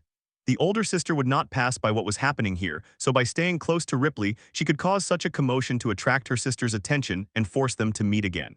Meanwhile, the young man was completely overcome by trembling that pierced his whole body. Only the thought of meeting his older sister filled him with a powerful mix of fear and desperate longing, and he crouched to the ground, his fists whitening as he tried to calm himself before this wave of emotions. Suddenly, Ripley sharply raised her head, her eyes wide with horror she knew all too well. Beneath their feet, the ground began to tremble fiercely. A dull, ominous roar signaled the start of another circle of despair, and she clenched her teeth, recognizing the painfully familiar signs of a catastrophe beginning again. Her companions barely kept on their feet, stumbling as the shocks grew stronger and the ground beneath them tossed about. He looked at her, his face pale with confusion and fear, asking if this fierce earthquake was what she had warned him about, while chaos unfolded much faster than he could imagine. Pure terror was written on Ripley's face as the dreadful reality struck her. The cave entrance had collapsed again and released a swarm of monsters trapped inside. She was consumed by the fear of inevitable death and the grim fate of the villagers, and she could not understand how the two of them could withstand such an insurmountable force. The crushing weight of memories paralyzed him, echoes of past defeats screaming in his head. This was already the fourth time he had died. A loop of suffering that always ended with Ripley's spirit being sacrificed for his goal. The realization hit him with a nauseating force. Continuing to search for his sister while the world was forcibly trapped in Ripley's abilities seemed an act of vile, profound cruelty. And Ripley, refusing to let despair break her, turned to him with a look of burning determination. She declared that her skills were her commodity and was ready to give them to him at a discounted price. With fire in her eyes, she proposed fighting together, combining forces to finally defeat the monsters and break this cycle. Before them stood the source of their horror, a huge dark seal carved into the stone wall of the cave. A complex magical symbol pulsed with evil energy, then shattered into pieces, and the barrier holding back the darkness instantly collapsed. The air turned icy as the last remnants of magical protection dissolved into nothingness. From the gaping maw of the cave poured a grotesque legion of creatures. Slimy, shapeless blobs crawled alongside winged beasts with a single unblinking eye, while horned demons with gaping jaws roared at the new light. It was a chaotic and terrifying horde, an army of nightmares made real. A monstrous wave surged forward, a wave of claws and fangs rapidly spreading across the area. They moved at unnatural speed, a blurred whirl of motion promising to engulf the quiet rural landscapes in moments. Their sheer number could extinguish hope even from the most steadfast heart. Turning back to his companion, Ripley made the offer concrete, apologized for having nothing more, extended her hand, and offered to sell him part of her offensive skills, assuring that for this critical time it would be enough to give them a chance in battle. When their hands clasped, the deal was sealed and a shimmering waterfall of light exploded between them. Glowing panels appeared in the air, listing incredible abilities being transferred: sword mastery, sharp perception, physical abilities, and resilience, as well as his ability to return after death. The protagonist froze, unable to believe his eyes, looking at the sudden and immense power now in his hands. A wave of new confidence swept through him, and for the first time he clenched his fist, feeling true strength. Without hesitation, he declared that now he could face the swarm, finally break his cruel fate, and save the village from destruction, then turned to Ripley and asked her for a weapon to use these new skills. Ripley looked at him, a mixture of distrust and irritation readable on her face. She snorted at his sudden courage and directly asked if it had ever occurred to him to just run away to avoid death, then immediately dismissed the idea as absolutely foolish, a cowardly way out of a problem that required the decisiveness of a warrior. She looked at him, quietly assessing his unwavering determination to save home. Although she understood his good intentions, part of her feared that high ideals would eventually betray him and strike at the least expected moment. Then she coldly and definitively said that she would never run away from her only skill, her personality and curse, intertwined in this endless battle. Fueled by new strength, the young man resolutely pointed to the looming threat and proclaimed that if fate could truly be rewound, he would use this power to protect the village from the monstrous swarm, grimly adding that the cave ahead teemed with low and mid-level monsters, and among them he had even seen a high-class monster. As they approached closer, the terrible truth of his words became obvious. The cave entrance was tightly guarded by an advanced squad of grotesque creatures. Bat-like monsters with bulging eyes and slimy beasts stood ready, and their collective gaze fixed on the two approaching as if promising a swift and brutal confrontation. He froze, recalling the mechanics of their shared clear scheme of the rules of this twisted game formed in his mind. He understood that if Ripley died this time in the world would rewind a full 24 hours. But most important, life skills and knowledge they had gained would carry over with them, giving a huge advantage in the next cycle. Ripley rushed into the thick of battle, her sword flashing silver, blurring in motion as she faced the first wave of enemies. During the fight, a grim thought crept into her mind. If she fell here, she would forget the very skills she had just sold to him. And then her sacrifice in this timeline would become completely pointless. Stakes were incredibly high, not only for the world, but also for her own development. She moved with incredible speed, weaving among fighters like a ghost. On her face was a mask of intense concentration because she knew one mistake and everything would reset into disaster, and this situation was more serious than all previous loops. Unleashing the full power of her enhanced abilities, she became a whirlwind of destruction. Her blade danced among the ranks of monsters. The combination of masterful swordsmanship and sharp perception was incredibly as if the enemies moved in slow motion. She confidently shouted to her partner, "Leave these creatures to me." But not to be outdone, the main character stepped forward. His right hand exploded with a vortex of roaring fire, and he announced their strategy. He would use his reserve of fire magic to burn the weaker low-class monsters, freeing Ripley to focus on the more dangerous mid-level threats. Ripley instantly found herself besieged. A circle of roaring monsters closed in from all sides. To the left, a bulky beast with teeth sharp as blades growled ominously. To the right, a horrible creature with many limbs stared at her, and she stood her ground with sword ready, prepared for attack. With captivating agility, she sharply spun on her heels, her blade cutting a clean arc in the air and intercepting a monster that lunged at her back. The movements were precise and deadly skills now flowed in her veins, and she was no longer just a victim of fate but a warrior forging her own destiny. The huge horned beast swung its powerful claws in a devastating downward strike, aiming to tear her to pieces. Ripley ducked low, the deadly claws whistled over her head, and she barely avoided the attack. A thin cut appeared on her cheek, a sharp reminder of how close she was to the threshold of death. Watching the fight, the hero smiled maliciously and resolutely, completely ignoring the fresh wounds on his face.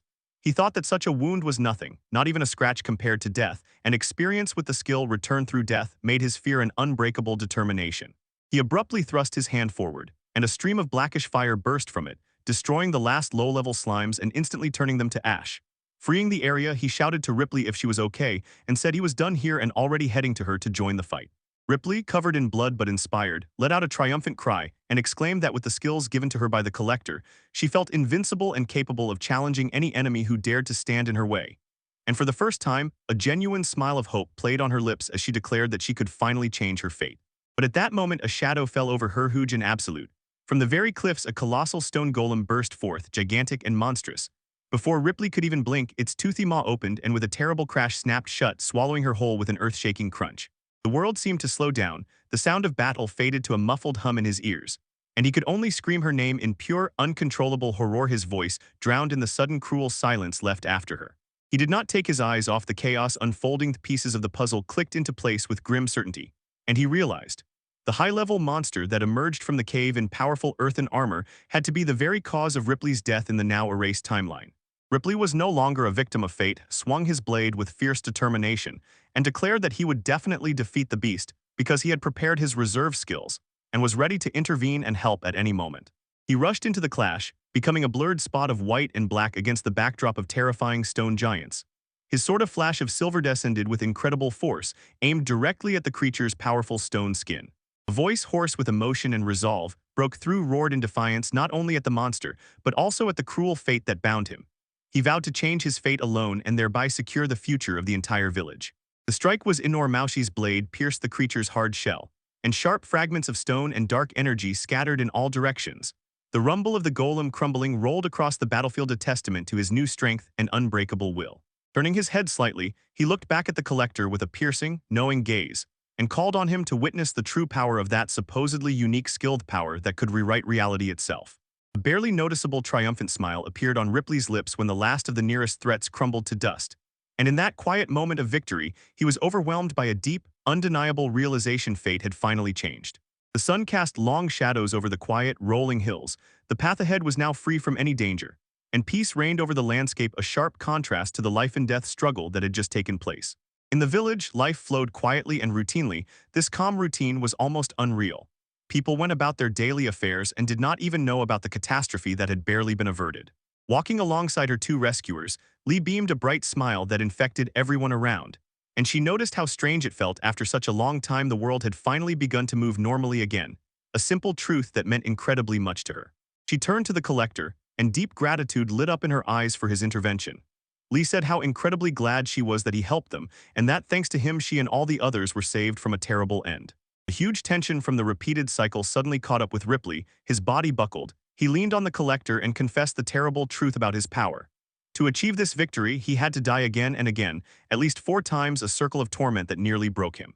With a desperate tone in his voice, Ripley begged the Collector to buy his skill, admitting that the skill of control was problematic, but asking to accept it as a return through death, because he knew the Collector could store him outside the usual slots and that the Collector was not interested in money.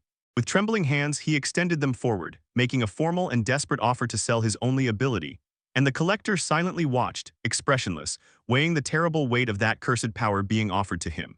Without hesitation for a moment, the Collector made a decision that would change their lives forever. He agreed to the deal, stating that he would indeed buy the only skill return after death but would do so for free, sealing their agreement. But when they sat down to conduct the transfer, a devastating obstacle arose.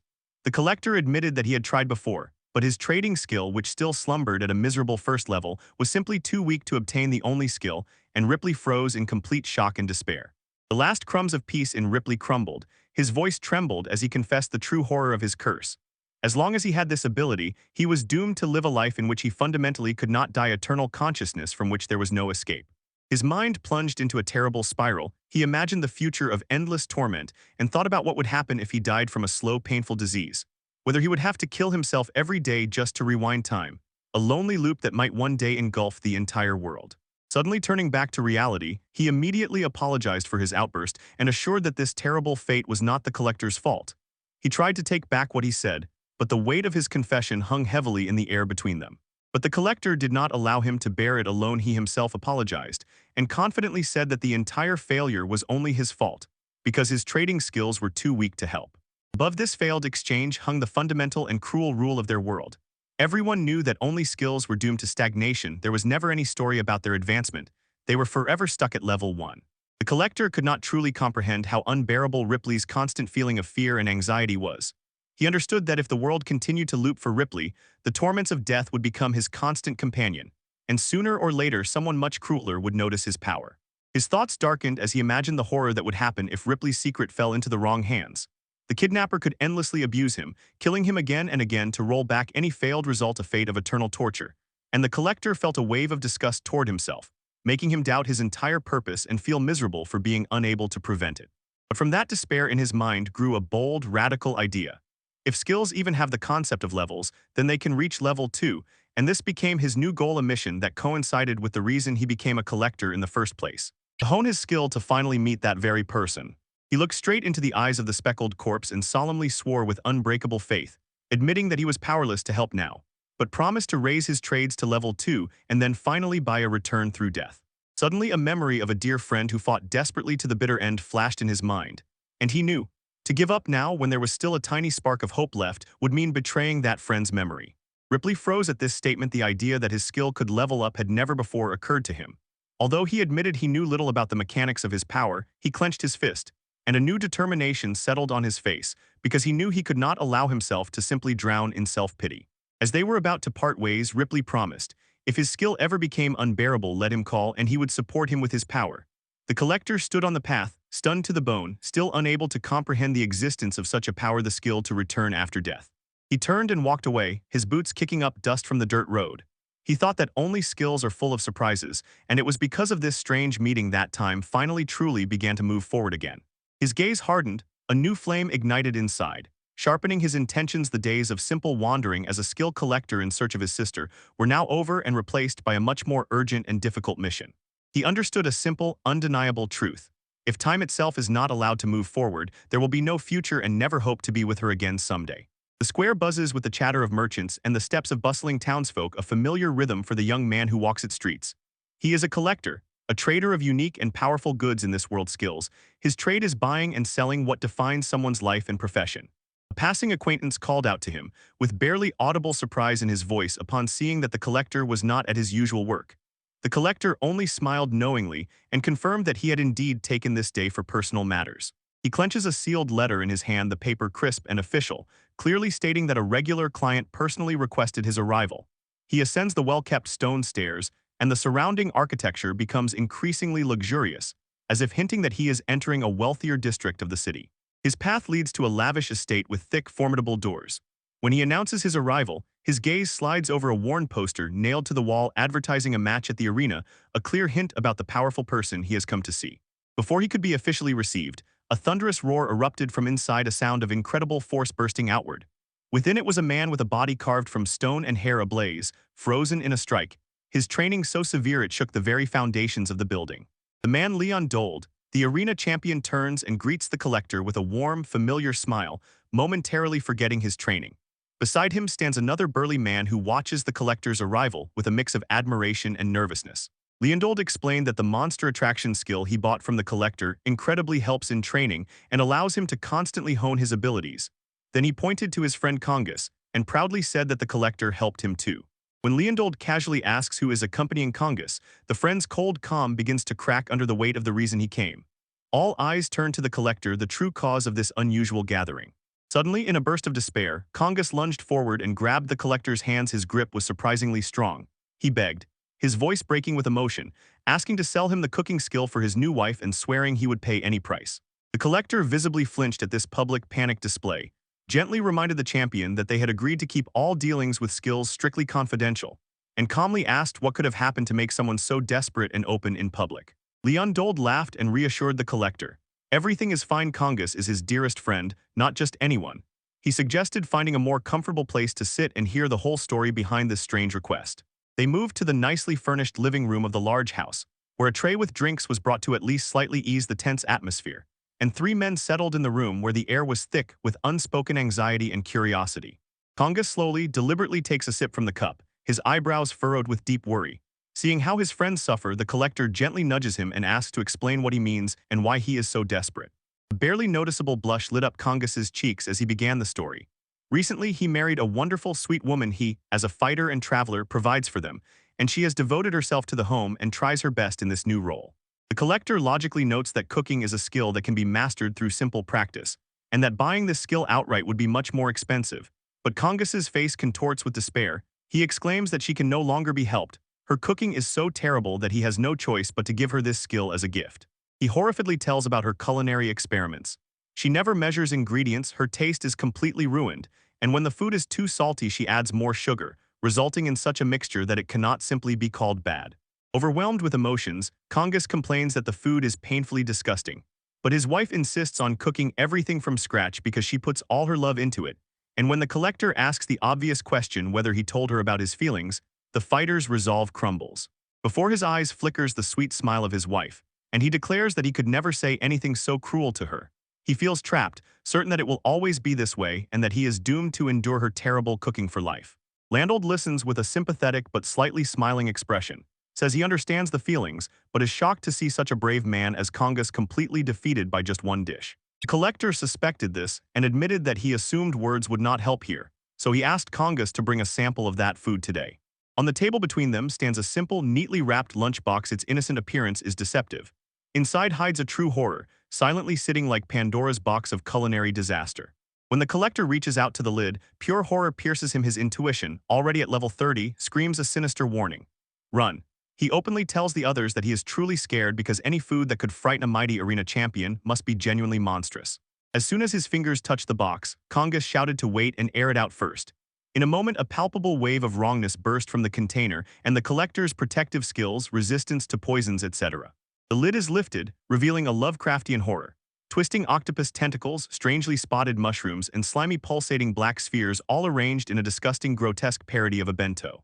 They recoiled, their faces pale with shock and disgust.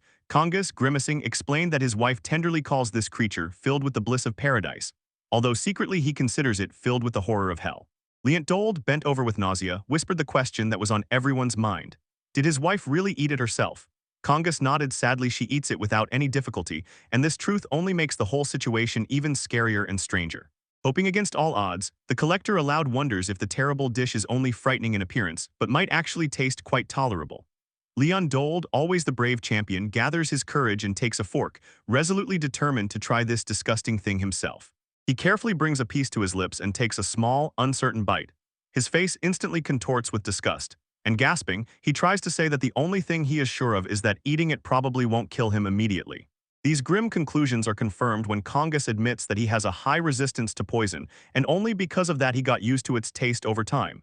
This food is not just disgusting, it is actually dangerous to eat. In the collector's mind, thoughts swirl. He begins to piece together the puzzle.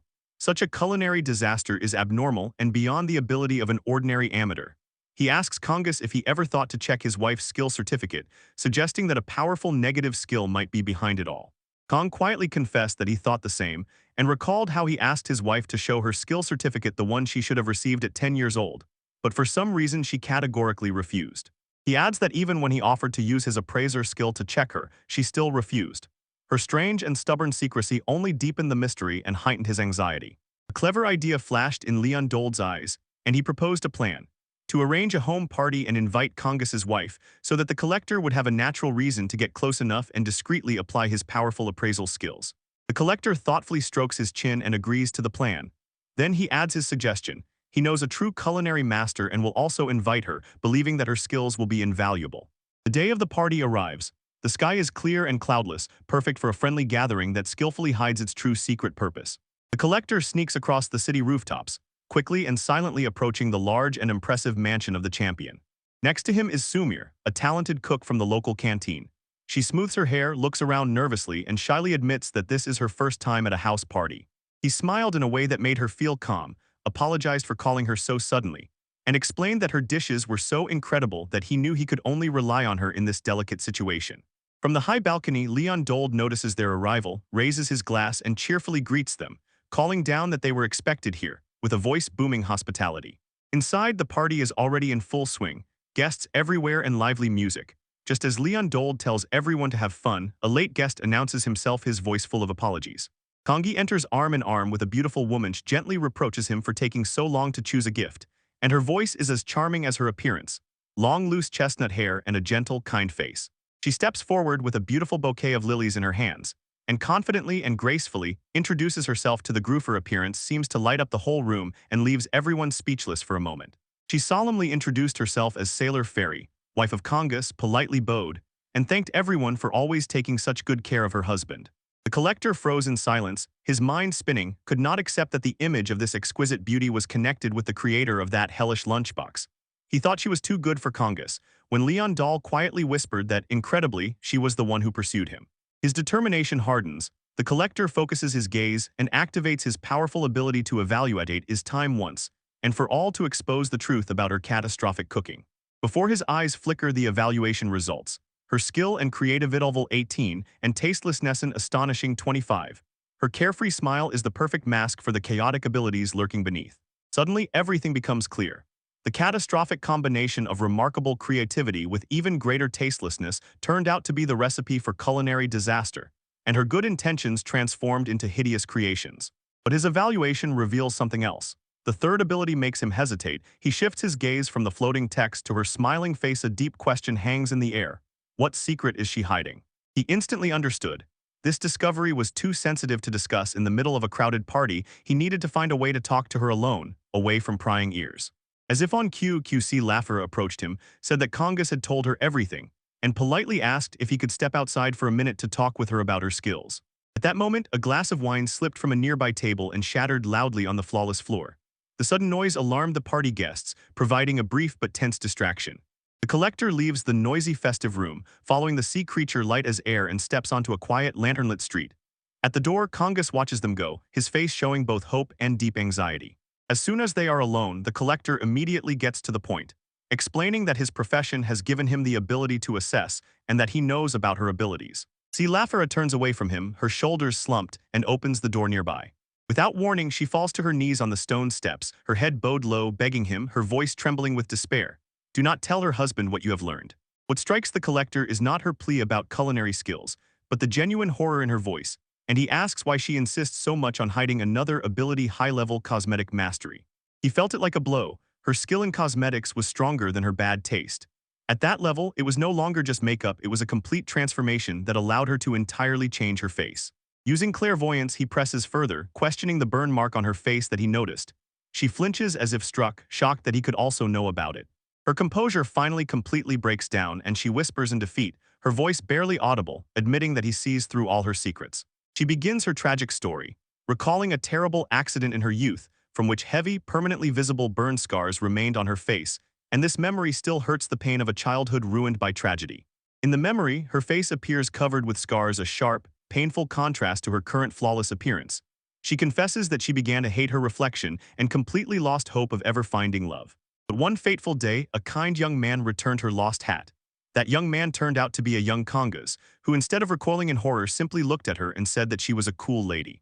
She was stunned by his innocent and straightforward compliment. He saw her scar not as a deformity, but as a mark of life, something that made her strong and cool. It was a kindness she had never felt before. She tells the collector that she sincerely believes. Even now, if Congus knew the truth, he would still be her friend just like that day. This one simple act of kindness saved her from despair, and from that moment she fell head over heels in love with him. She wanted to be with him more than anything in the world, so she began to use her skill to hide the scars that, as she thought, might repel him. With tears in her eyes, she begs the collector one last time not to tell Congus about her cosmetic skill. She is terrified that even if he still considers her beautiful, he will never be able to look at her without noticing the mask she has worn all this time. The collector listens, and the image of another person who painfully felt deception also emerges in his memory. He knows that removing the mask before someone who has only known illusion all their life can cause a feeling of deep betrayal. He apologizes for interfering as an outsider, but gently explains to her the harsh truth. The longer she keeps the lie, the wider the gap between truth and fiction will become, and when everything comes out, the shock and pain of her man will be even stronger. Laffery nods and a quiet humility covers her. She says that by speaking her secret even to a stranger, she felt the huge feeling of guilt that had long weighed on her ease a little. At that moment the door behind them bursts open. Konga stands in the doorway, his face a grim mask, and utters two chilling words. "I heard everything." A wave of absolute shock silenced Califari and the collector. Their private sincere confession was overheard by someone, the very person they wanted to hide it from. Imagine Laffery's face instantly turning pale, her eyes wide with pure horror as her beloved man approaches the secret she had kept for so many years, finally cruelly exposed. Kong approaches her directly. His voice low but firm, he tells her not to underestimate him, and adds that the only thing he cannot endure and hates more than anything is seeing her suffer. He pulls her into powerful, enveloping embraces, pressing her firmly to his chest, and says that what he loves most about her is her devotion and heart. Tears of shock and relief roll down Salafari's face. She clings to him, and the warmth of his embrace washes away years of fear and insecurity. He whispered to her that he would love all of her, her mark, and her terrible cooking, everything in a row. He loves her for who she is, not for the mask she shows the world. From the doorway, the collector Sumir and the smiling Leondold watch this touching reunion. Kongas has proven that he is a man of incredible character. As Kongas calms his crying wife, he understands a deep truth. Perhaps true love is to accept a person completely with all their flaws. Leondold wisely suggests giving the couple some space and postponing the conversation about practical skills to another day. The scene changes. Time moves forward. Later in a quiet cafe, while they slowly savor a piece of cake, the collector leans toward Sumira and asks how the cooking is going. He thoughtfully tastes the sweet dessert, pleasantly contrasts with the chaos of the party. Samira smiles, explaining that everything happened just as he predicted, and behind her, the ghostly image of a monstrous bento amusingly reminds of the crisis they prevented. The collector explained to Leondold that in sea life here her high-level skill in cosmetics harms other abilities, which turned her cooking into a real disaster. The consequences, a picture of pure domestic bliss. Konga says his wife has become even gentler, and he gladly pays the collector a reward, insisting that she keep the cosmetic skill because he wants her to feel beautiful and asks him not to return the harmful skill of bad taste. Samir laughs. The whole situation seems amusingly romantic to him, although she is going to return the bad taste skill to him. The collector puts the payment in his pocket and with a sly smile confirms that he is now going to redeem this skill. Sumiri teases him for not understanding a girl's heart, but her smile is sincere. She admits that there is something sweet about being fully loved. After finishing his business, the collector sets off to retrieve that troublesome skill. He decides to compromise to leave her cosmetic skill at the first level so she can use it and feel confident, but so that it does not become a complete mask and does not interfere with her other abilities. He sincerely believes that this is the best path for her. With a simpler skill, she will work through her doubts over time and perhaps completely get rid of them within a year. Walking along sunny streets, a philosophical thought flashed through his mind. He reflects that both cooking and life itself are always tastier with a pinch of unexpected seasoning. Throwing his backpack over his shoulder, he moves on, ready for the next client and the next strange story. It is these interesting, tangled human problems that make the life of a skill collector constantly exciting. The ancient text opened its pages filled with the fundamental laws of this world and revealed an astonishing truth. Skills are not just human abilities but divine gifts from the gods themselves. The manuscript revealed knowledge known only to a few, and overturned the understanding of who the beings of this world really are. This discovery shows that skills are not only a human thing. Even the most terrifying monsters have their unique and sometimes horrifying abilities, such as Skill Eater or Mind Link in a dragon-like creature and a strange one-eyed plant monster. And it is precisely such things that wildly attract any devoted skill collector. Your report lies on the book, and he frowns in concentration, absorbing this new information. He reflects that since monsters cannot speak, direct negotiations have always been impossible. This obstacle separates humanity from the wild creatures of the world. Then he lifts his eyes from his studies because a new scent on the wind catches his attention. The salty breath of the sea fills his lungs, and he looks at the coast where a small fishing village nestles near the shore. He decides that this cozy place is suitable for his unusual business, and with a large backpack on his back, he begins walking on the warm sand toward the cluster of simple houses. With a friendly, open smile, he begins calling out to passing villagers with his strange offer. Come in, don't be shy. He is looking for and gladly will buy any unnecessary, unwanted skills you have. His strange statement immediately attracts the attention of the locals, and soon a man approaches him with cautious curiosity in his eyes. Yoru gives him his full attention, ready to listen and eager to find out what skills this remote village can offer. After a successful morning of sales, Yuri counts the coins in his hand with a satisfied smile. The village turned out to be much livelier than he had hoped. A true paradise for trade. And now that the work is done, he decides it is time to find a place to have lunch. Walking along the shore in search of food, he noticed on the outskirts of the village a strange structure, a tall modern tower that sharply stood out among the simple worn-out huts of the fishing settlement. And he couldn't help but wonder why this alien building was here. Eventually, he finds a small canteen, a simple wooden shack precariously nestled on a cliff above the endless blue sea, and the waitress brings him a deliciously prepared lunch. A whole grilled fish and a colorful bowl resembling a fruit salad, a perfect meal for a warm day. The first bite of the fish is exquisite. He cannot help but admire the quality of the dish and the stunning view from his table. So at first he praises the waitress for the wonderful lunch, then says he wants to ask her something about the village. Curiosity got the better of him. He gestured toward that unusual building he had noticed earlier and asked the waitress about the strange tower on the outskirts of the village. His gaze was fixed on the structure, and his mind buzzed with questions about its purpose. The waitress, as if nothing unusual, says that the building is just a house, then adds that it belongs to some local eccentric named Terapia, a resident of that tower. Yoru was stunned by her bluntness and disdain. She explains that a woman lives there who makes a strange claim. Supposedly, she can talk to monsters. Although the waitress clearly does not believe it, she says that the local children are delighted with her and advises Yoru to go and see for himself if he is so curious. This news shook Yoru. The consequences of such an ability are simply enormous. The ability to communicate with monsters would open many new opportunities for him, and most importantly could become a decisive step in his desperate search for his sister. So a visit to that eccentric became inevitable. Again filled with determination, he leaves the small restaurant and walks along the coast, his eyes fixed on the strange tower. The structure stands alone on the beach like a silent, lonely monument against the clear sky. Standing before the monolithic structure, he cannot help but feel the strangeness of its bizarre appearance. It looks more like a futuristic fortress than a house, which only confirms. This must be the home of the woman named Terapia. He raises his hand and knocks. The sound strangely echoes off the metal surface of the door.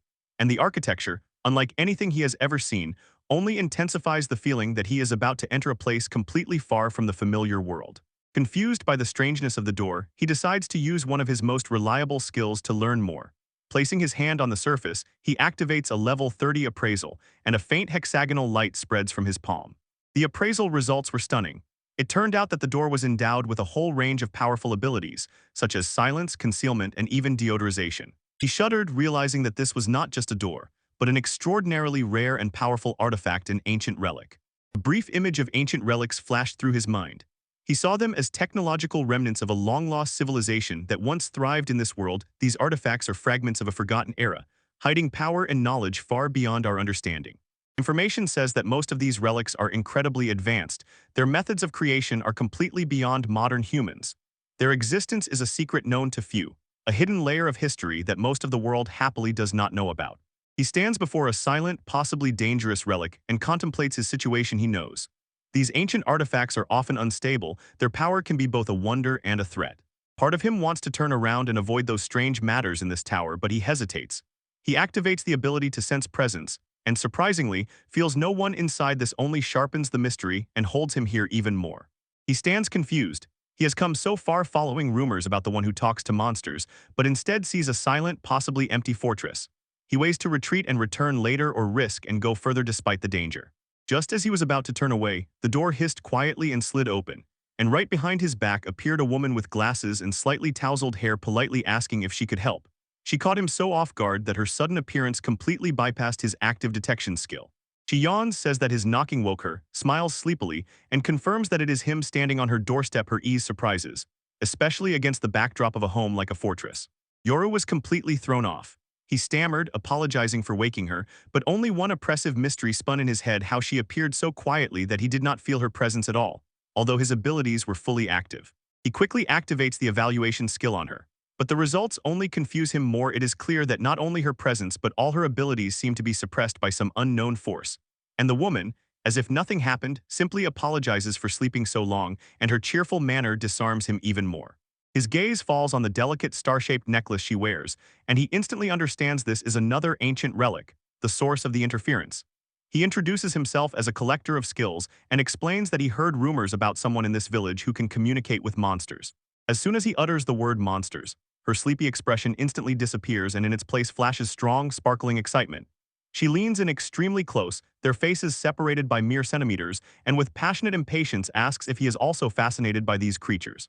Without waiting for an answer, she rapidly and passionately delivers a monologue about her favorite types of monsters, talks about a recent obsession with beastly creatures and her special weakness for chubbier goblins, leaving Yoru completely amazed by her strange enthusiasm. She does not calm down, enthusiastically tells what cute monsters come out if you grow them, but admits that giants are probably too big and would try to eat her. Yoru is stunned by her indifferent conversation about taming creatures that everyone considers dangerous and hostile. Well, she suddenly stops, her cheeks burning with a blush. She realizes that she got completely carried away, sighs and admits that it is because of such behavior that the villagers call her eccentric, although it seems they just tolerate her presence and do not panic. Overcome with shame, she bows low, fervently apologizes for her outburst of emotions, and implores him to forget everything she just said. The sudden shift from wild enthusiasm to stunned apology leaves Yuri speechless. He looks at her, not knowing what to answer after that crazy whirlwind of conversation that just passed. He hasn't managed to say a single word when instinct screamed. A barely noticeable light began to shine from her chest. In an instant, a bright beam of energy burst from her necklace and swiftly headed straight for his head. The air crackled as the silent, deadly attack instantly closed the distance. He forcefully throws himself backward, his body reacting before his mind, and at that moment passive skills, intuition, barrier, and leap activate simultaneously, deflecting the beam and throwing it away from the point of impact. He landed heavily on the sand, stunned but unharmed, and a strange energy still trembled in the air. He quickly realizes that only the skills hidden in his belongings saved him, raises his eyes and sees the woman acting completely calmly, as if nothing happened, demanding to know what that beam was. She feigns innocence skillfully, her eyes wide as if she does not understand what he means, insists she would never do such a thing, then turns the accusation around and with fake concern asks if he is all right, as if he is the one acting strangely. He stands up, his face calm but resolute, and tells her that he remembers their conversation exactly, not succumbing to gaslighting. They stand facing each other at a distance, and the strange tower looms behind them like a silent witness. Therapy is clearly shocked. Her mask breaks when she realizes he survived, and she mutters to herself in despair, not believing how he could remain unharmed since the beam was deflected at the last moment and should have hit him directly. The tension between them thickens, and from the open tower doors appears a new figure, a slender white humanoid golem, simultaneously elegant and alien, directing its gaze at Yoru. Yoru immediately recognizes the golem as an advanced construct and identifies it as another ancient relic, while Therapy joyfully names the golem Illyria and notices that it seems interested in him. He tries to stay on the defensive, but the absurdity of this situation does not let him feel the real threat. He can only conclude that the peasants were wrong. This woman was not just strange, was something completely different. Suddenly Therapy starts arguing with her golem, calls him Minnie, reminds him that she found him and made a master-servant deal with him, then petulantly orders Illyria to be quiet and calls the powerful golem a worthless creature. Yuri froze at her harsh words, but Illyria responded with perfectly robotic calm, and Golem explained that this state was only for rebooting and the master's insult did not affect him at all. Then Illyria fully turns her attention to Yoru. Her voice is cold and direct. She notices that although he poses as a merchant, he somehow had the means to block her memory-erasing beam. Yuri does not retreat, stands between Illyria and Therapy, as if quietly protecting her, and says he knows about the skills she hides in the ancient relics, confirming that he is a skilled trader who is much more than he seems. A soft squeaking sounded from Illyria during the scanning. Her systems checked his words. The golem decided he did not sound like he was lying, and this prompted Yura to properly introduce himself as a skill collector who sincerely and deeply cares about Therapy. He proposes a deal, an exchange of information clearly cunningly tailored to him. He promises to keep their existence and ancient relics secret, and in return asks that during Therapy she tell him everything about her ability to communicate with monsters. Before Therapy could respond, Illyria instantly accepts the offer, snatching the joke right from under her nose. Next to the golem, a large mirrored panel appears as if from thin air, and Yuru feels no hostility from either of them when he is invited inside. Inside the tower is as strange as outside, a blend of sterile technology and a temporary shelter for monsters. In a heavy metal cage, a large hairy beast grumbles and stirs. Its dark eyes watch them warily. Yori gazes at the beast and the cagility finally dawns on him, and he turns to the therapist with a single sharp question on his lips. Why does she really keep monsters here? Illyria answers for her, explaining that to understand, he needs to see the reproduction of Therapy's life. And around them flicker dozens of screens showing frames of her life from childhood to today. Yora became embarrassed and blushed, insisting that he did not want to watch the drama at all and just wanted a direct answer to his question. Therapy, ashamed at the thought that her life might be put on display, loudly protested and instead suggested listening to her poems. She returns to the monster in the cage, smiles broadly and asks for his support, explaining to Yoru that her love for monsters is her lifelong passion, and that by investing her tenderness in them, she managed to establish a connection with them. But she admits that over time she simply began to understand what they were saying, as if it were the most natural thing in the world. When Yoru asks if this is an acquired skill, she cheerfully shocks him with the statement that it is all just hallucinations. Illyria calmly intervened, confirming that therapy's self-diagnosis was actually true, and therapy glanced at the goal, irritated that she was being ignored, and embarrassed that he confirmed her hallucinations. On the screen, a montage. Young therapy happily playing with various creatures and always nearby a tiny version of Ali area. The golem off-screen narrates that her whole life, immersed in the study of monsters, one day suddenly culminated in the spontaneous acquisition of a new ability. The skill that Illyria discovered was called hallucination. The golem explains that it is this ability that now interacts with her innate desire to understand monsters and creates the illusion of communication. You struggle to comprehend this. Her incredible ability turns out to be merely a powerful illusion created by herself. Therapy asks Illyria why this ability hid the truth from her, and the golem bluntly says that she would never have believed it. The golem explained that they had to push away all visitors to hide her therapy and unusual hobby, and this became a problem. The relic necklace was supposed to hide her ability from outsiders, and Illyria added that a pleasant bonus was that it suited her, which made Yoru feel like a pawn in their strange dynamic. Illyria asked Yoru to apply his evaluation skill to therapy so that he could see the truth himself, even though it sounded like a question. The golem's tone clearly indicated it was an order, and Yoru reluctantly agreed. On the evaluation panel, her abilities appeared before him: hallucination, insensitivity, charm, and presence detection, and he froze in disbelief. The skill hallucination, which sounded incredible, turned out to be completely real. He sighed heavily, wiping his forehead with his hand in defeat. The hope that had flickered within him evaporated, and in its place settled overwhelming disappointment. True communication with monsters remains just an impossible fantasy. But suddenly an idea flashed in his mind. He turned to therapy and asked if she would sell him the ability to induce hallucinations, adding that if she did not want to, he would buy it. Therapy and her monster, locked in the cage, responded with an indignant roar. A little later, Yoru was again standing near the tower and talking with Illyria, while the day was leaning toward evening, and the western sun cast long dark shadows over the sand. Illyria asks him for what purpose the merchant is talking to monsters. Yoru tightens the medallion on his neck, his face grows serious, and he says it was to expand his business and, more importantly, to find someone. The optical sensor of the golem focused on the medallion, recognized the portrait in it, and called its motive sentimental. Yoru firmly asked to stop scanning his personal belongings, his voice steady. Illyria's gaze jumped from the medallion to a distant village, and he made a stunning statement. The golem says it saw the same woman from the portrait quite recently. Yuri's eyes widen in shock, his heart pounds in his chest as he asks for confirmation. Illyria confirms her words, explaining that she saw her in a small village south of them during a field survey of monsters with therapy. The golem continued the description, painting a picture. The woman stood out among the crowd. She gave free assessments to those who needed them, both local villagers and travelers. A storm of emotions clouded Yuri's face. His hand involuntarily grabbed his shirt, and he already knew what she was called, the title given to her by those she helped. Illyria confirms his unspoken thought. People called this kind woman a saint. In your memory, a vision of his fair-haired sister emerges, her gentle smile shining as she is surrounded by grateful people. The coachman says goodbye, wishing him a safe journey. The carriage drives away, leaving him alone on the dusty road, and after one last look back, he turns toward the horizon, where ahead stretches a wide, undefined path to the distant coast. He dashed into a panic run, the large backpack bouncing with every desperate step, and no matter how much he ran, the frantic heartbeat did not subside, and thoughts swirled with anxiety and anticipation. Climbing to the crest of the hill, he finally noticed a small, secluded village hidden in the valley below. In his hand, he clutched a small object. A nervous tremor ran through him, and he whispered the one word he had been chasing for so long: saint. What? A gloomy wave of relief washed over his face. His expression was a mixture of exhaustion and unwavering determination. After so many years, after all the pain and endless searches, he believes he has finally found his sister. His mind suddenly returns to the most terrible night of his life, the one when his hometown was engulfed by a brutal massacre. Many years have passed, but the images of fire and death are forever etched in his memory. This single thread of information, a whisper about a saint in a distant village, was the first real trace he had managed to find all this time. It was a faint spark of hope, found together with comrades in a foreign land, a trace he had to pursue, no matter the cost.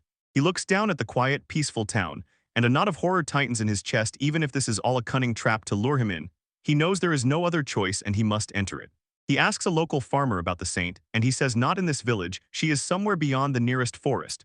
The old man sternly warns not to go there out of mere curiosity, and his voice is heavy with caution. Villagers say that the saint became famous for evaluating everyone who came to her for free like charity, but a dark rumor hovers over her name. Recently, several people from the outskirts have mysteriously disappeared. The memory of the missing bursts into the mind again and painfully reminds of the true power of the sister. She disguised her ability to rob as a simple assessment and stole talents from everyone she considered worthless. He nods to the villagers with a confident smile, thanks them for the warning, and insists that he must see the saint with his own eyes. The villagers shout that the forest is dangerous and full of monsters, but he has already made up his mind.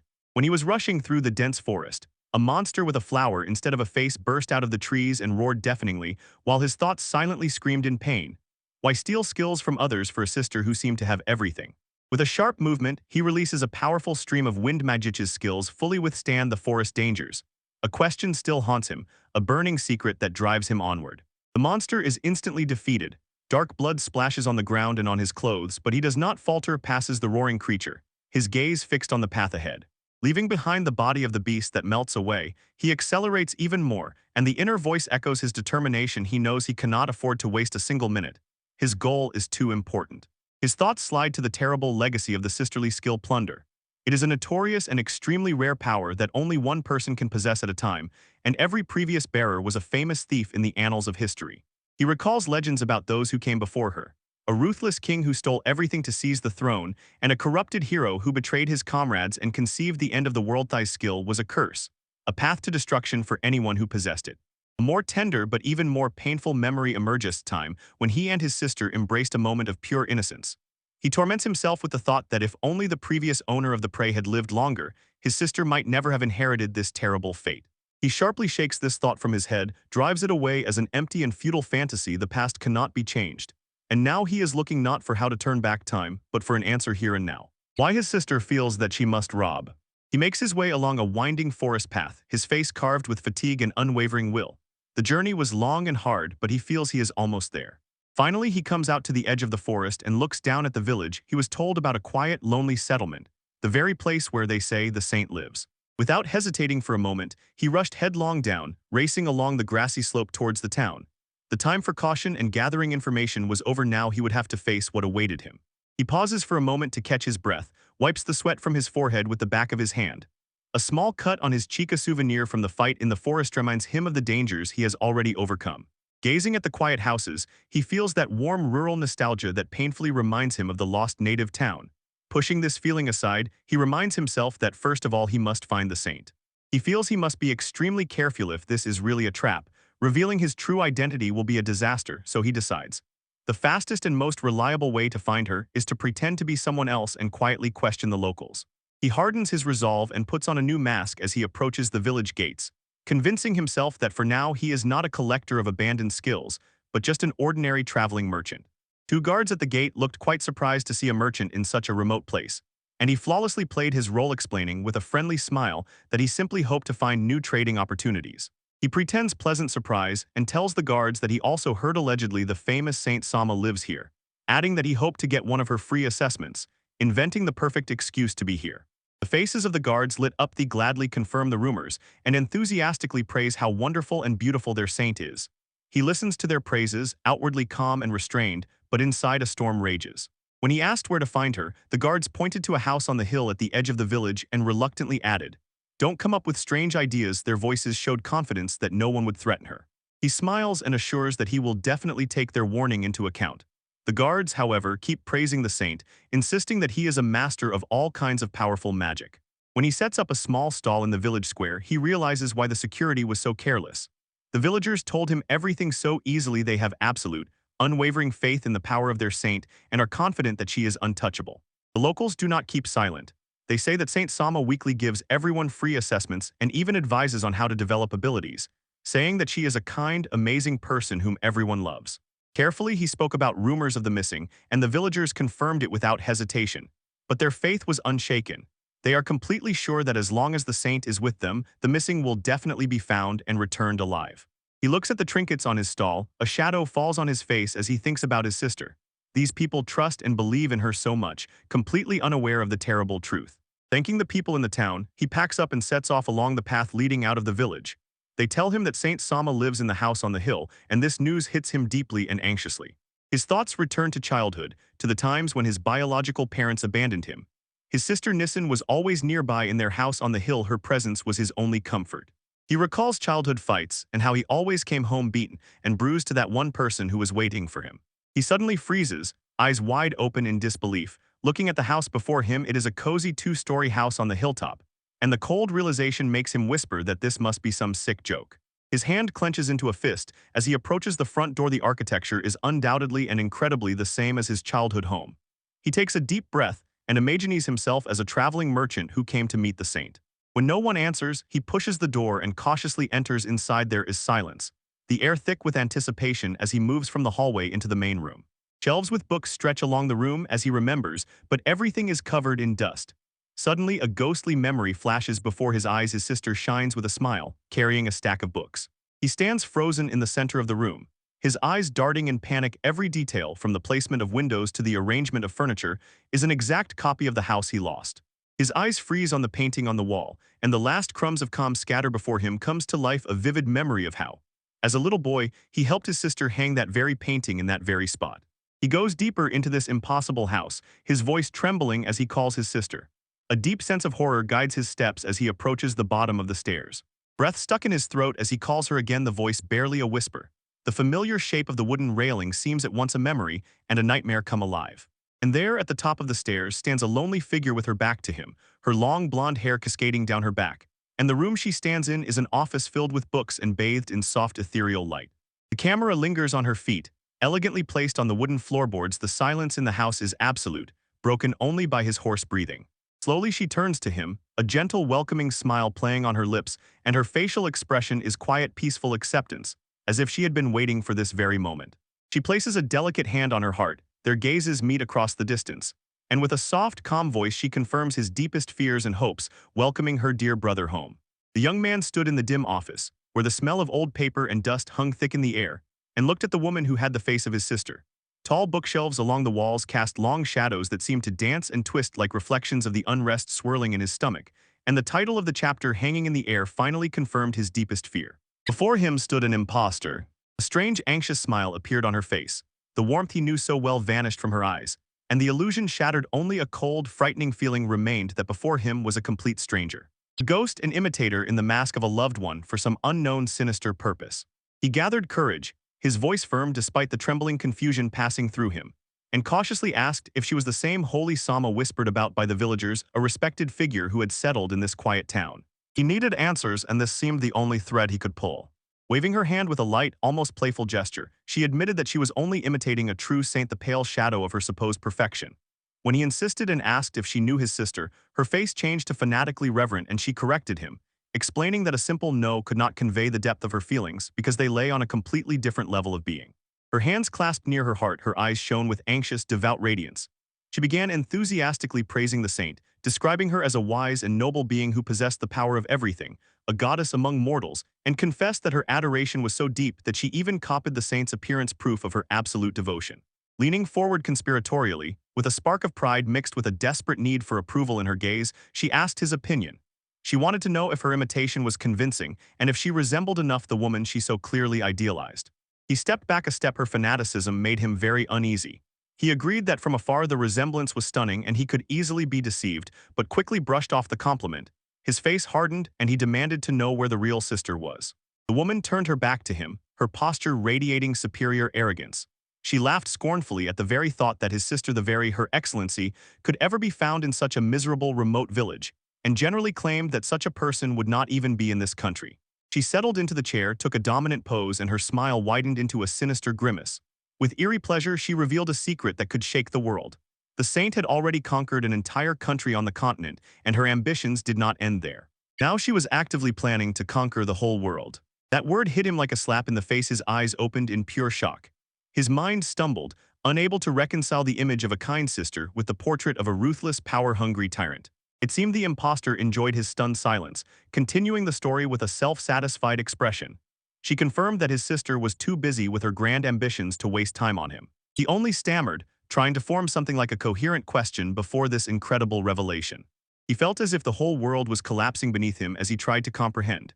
He remembered how diligently he trained as a skill collector and did not notice at all that his sister supposedly aimed to become a conqueror of the world, and in despair asked himself why she had taken such a dark path.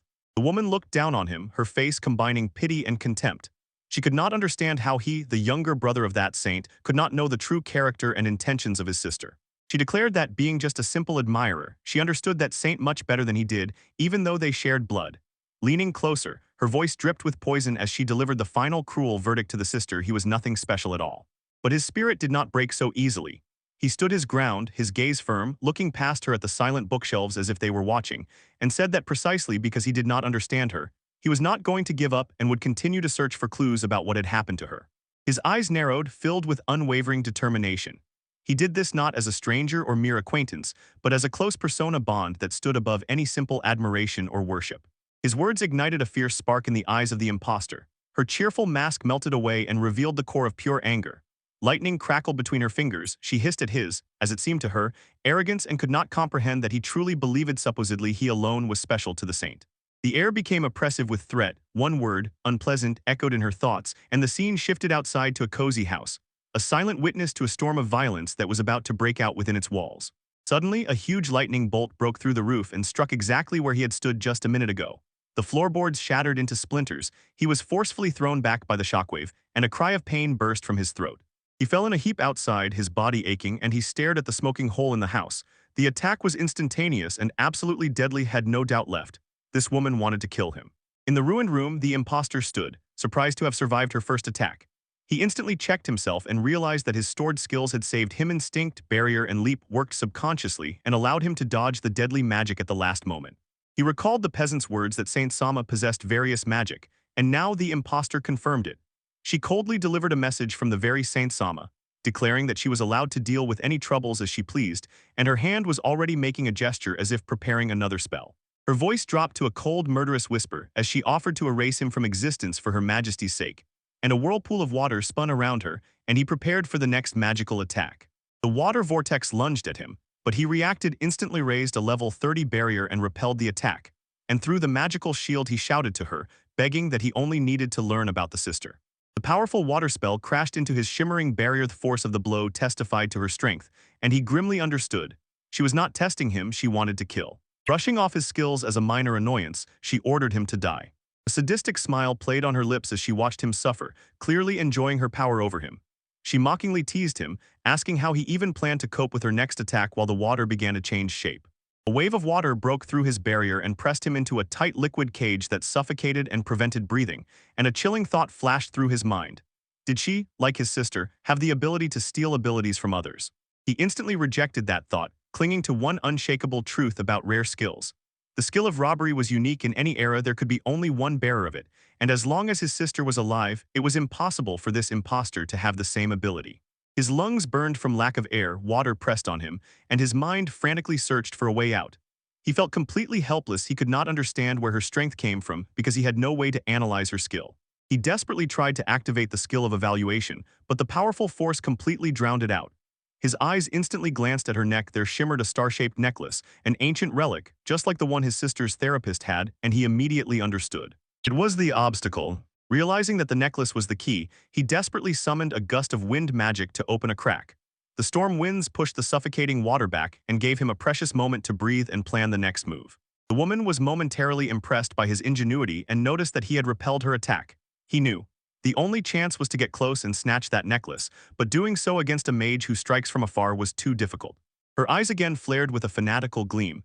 She fantasized aloud about a possible reward, and dreamed that presenting his dead body to Her Excellency would surely bring her great praise, true pleasure.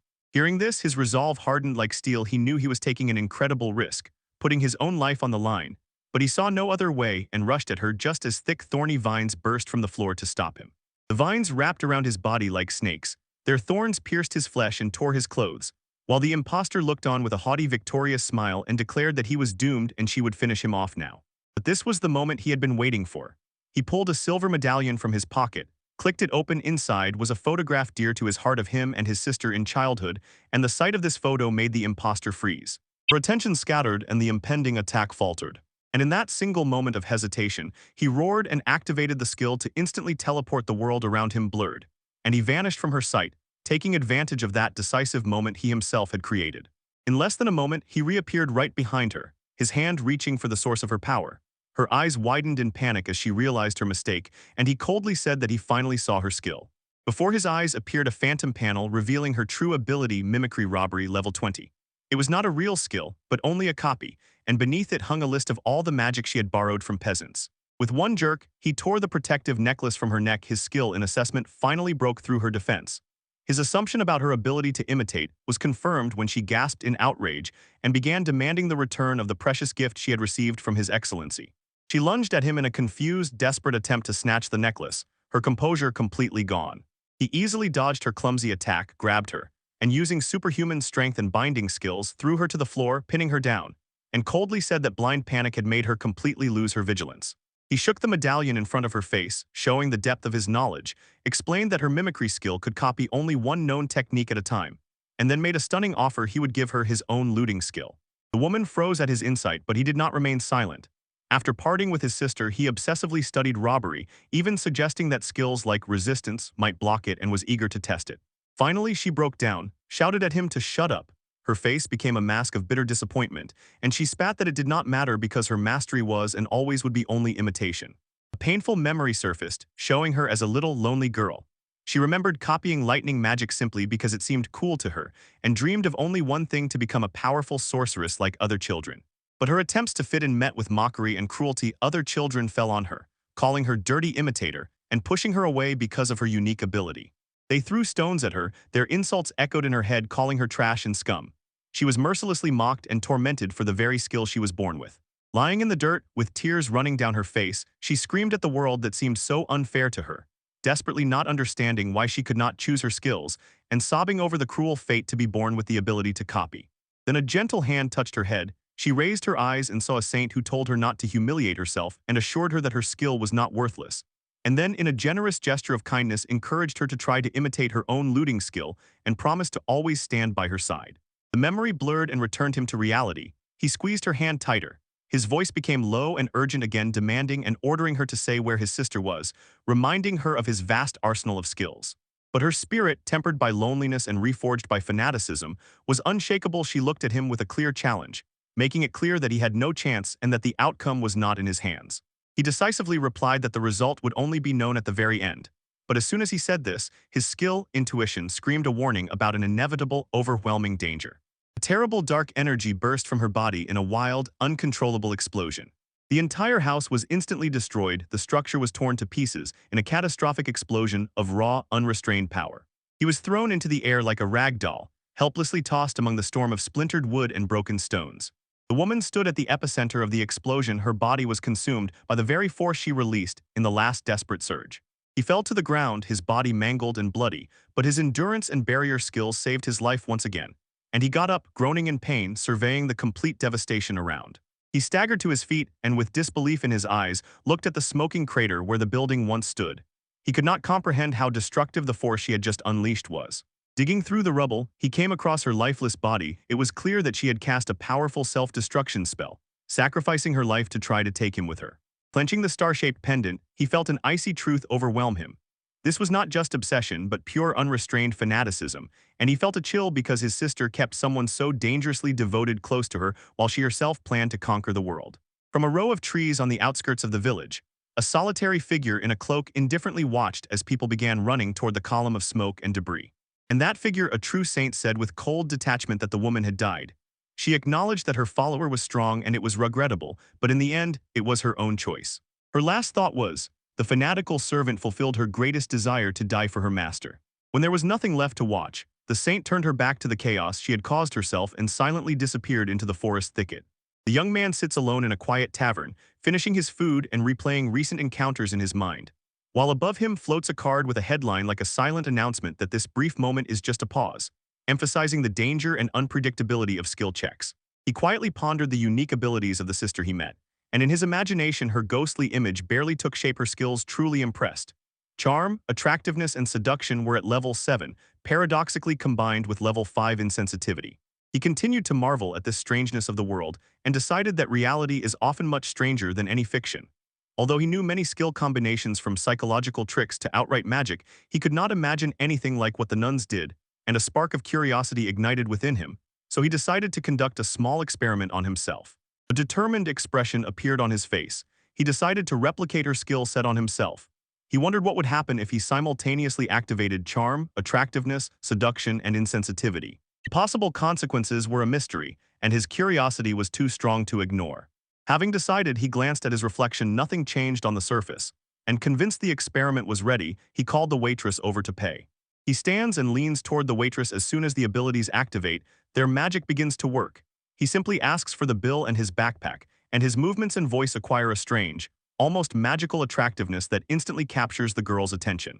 The waitress instantly becomes completely flustered. Her cheeks flush a deep red. She stammers embarrassedly in response. Her professionalism completely crumbles under the weight of his stunning presence, and she promises to bring the bill right away.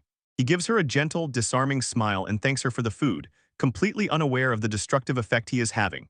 The waitress responds with a gaze. Her eyes whirl. She is completely enchanted, and her mind cannot keep up with the strong feelings radiated by his aura. Her thoughts race as she tries to understand her reaction, and is amazed when this client, whom she considers Collector San, started wearing his shirt so unbuttoned. Suddenly, she senses a whiff of masculine cologne from him, a detail her enchanted mind probably invented to justify her strong attraction. When he returns to leave, the waitress calls out to him desperately. Her voice trembles. She begs, "Come back soon." In the background, the status window confirms his active skills: charm, attractiveness, seduction, and insensitivity, all roaring at level 7. As soon as he steps away, a wave of icy horror washes over the young man. He panics, clutching his head, horrified to remember that he had kept his ability to be insensitive active all along, while the waitress behind him in the tavern remains stunned and does not understand her own strange behavior. When the gathering of information fell into Michael's skilled hands, he decided not to fuss and to mind his own business while waiting for new news. He himself knew how to eavesdrop and dig up the necessary information, but he felt well that he lacked practical experience to do it skillfully. He decided it was time to change that. He found a quiet alley to test his level 30 eavesdropping skill, pressed against the wall, and tried to overhear a couple passing by, although his posture made him wildly suspicious to passers-by. He was almost immediately caught red-handed. A voice behind sharply asked what he was doing there and scared him. Trying to appear innocent, he turned around with a nervous smile and asked if he looked suspicious, a question painfully obvious. The one who found him was a gray-haired priest with a gentle face. He simply gave a tender smile. He told the young man that the Lord sees even the smallest deeds, quietly but clearly reproaching his dubious behavior. Caught red-handed, the protagonist just scratched the back of his head in shame, apologized for being stopped, promised the priest to remember his words, and awkwardly hurried to get out of this uncomfortable situation. As he walked away, he overheard two boys whispering that the priest had just scolded some adult. He squinted slightly and looked back. The old man really was a priest. He found himself in front of that man's workplace, a modest church with a large simple cross on top. The priest stood at the bottom of the stairs, a friendly figure before the house of God. A shadow passed over his face as he looked at the building, and bitter memories surged. The church left him with nothing warm. It was the very place that branded him a nobody in his youth, that painful and defining moment forever etched in his memory. The priest, unaware of his inner turmoil, warmly invited him inside, saying that the church is a place of rest for everyone. But the young man forced a strange smile and politely said he preferred not to enter. Unafraid, the priest offered to assess his skill right in the church. It was a usual service for them. But he again refused, explaining that he had to gather skills and hurry on his way. As soon as he mentioned gathering skills, the priest's friendly smile instantly vanished and was replaced by stern condemnation. His voice cooled, and he resolutely declared that from the perspective of one who serves God, trading skills is true blasphemy. Feeling that reproaches were about to begin, the main character decided it was better to leave so as not to receive a reprimand a second time. As soon as he moved, the priest called him to wait. There was a strange urgency in his voice. When the sermon was about to start, he politely tried to apologize, saying he had other business. The priest immediately explained that it was not about his official duties, but about a very important personal matter. The priest unobtrusively leaned in and whispered, asking if he was ready to talk about something in private. And although the hero hesitated, he still agreed to this strange request. He was led from the street into the priest's private quarters, a small, modest room behind the main church building. He stepped inside and glanced around the Spartan but clean surroundings. The priest apologized for disturbing him so late in the evening. His face was gloomy and serious. He did not waste time and directly asked the young man what business a skill collector had with him. In his soul, he was completely stunned. Why was this stern, devout priest looking specifically for someone of his profession? He was confused in words and could not formulate a question about the essence of that secret meeting. Sensing his confusion, the priest unexpectedly straightforwardly got to the point. He leaned forward and directly asked if the skill collector also dealt with skills that could be considered unworthy. The phrase unworthy before God was new to him, but he understood the hint and confirmed it, and the priest with a simple but profound request asked the young man to apply his skill of evaluation right here and now on him. The evaluation results began to appear before his eyes, showing the priest's skills, and one line stood out especially. It shone dazzlingly. Libido level 20. The entire list painted the image of a man struggling with himself. He had ordinary skills, evaluation, and psychology, and at the same time an incredibly high libido. The priest sat motionless, hands clutching a book on his knees. He awaited the verdict which he knew was about to come. The main character's eyes widened in disbelief. His mind spun from the revelation, and it turned out to be true. This man of God carried within him a huge earthly desire. He instantly scanned the data and understood. The skill libido itself was a usual thing, but level 20 was an extreme and almost never occurred. Usually such a score drives a person to crimes, but this priest somehow kept himself in check. This testified to his incredible willpower. His priestly composure finally broke. He roared in despair and called himself a disgrace to the man in the robe who had succumbed to such indecency. And the main character calmly whispered to him that such requests happen often, and advised him to speak more quietly if he wanted it to remain a secret. The confession that followed shocked. The priest admitted that his ailment was incredibly strong. Even inanimate objects, like table legs, could seem indecent to him, and he lived in constant fear of losing control and harming his parishioners. The main character, though outwardly calm, felt deeply troubled by this.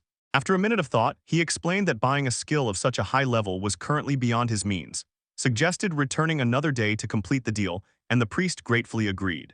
A wave of incredible relief washed over the old man. He slid into the chair, grateful that his suffering would soon end, and then revealed an important detail. His sexual desire had begun to grow wildly only from the moment she came to the church. The word woman instantly awakened the hero's curiosity. And at that very moment a quiet call came from the corridor. The woman, hearing their loud voices, was asking the father if everything was all right. A nun appeared in the doorway, her cheeks slightly flushed as if she had run. The priest was flustered and quickly invented a story about a conversation with a merchant to order new supplies for the church. The nun accepted his explanation with a smile, as if she knew everything, pressing a finger to her lips in a gesture that seemed too seductive for a woman of her position, and her eyes sparkled with a strange light as she glanced between the two men.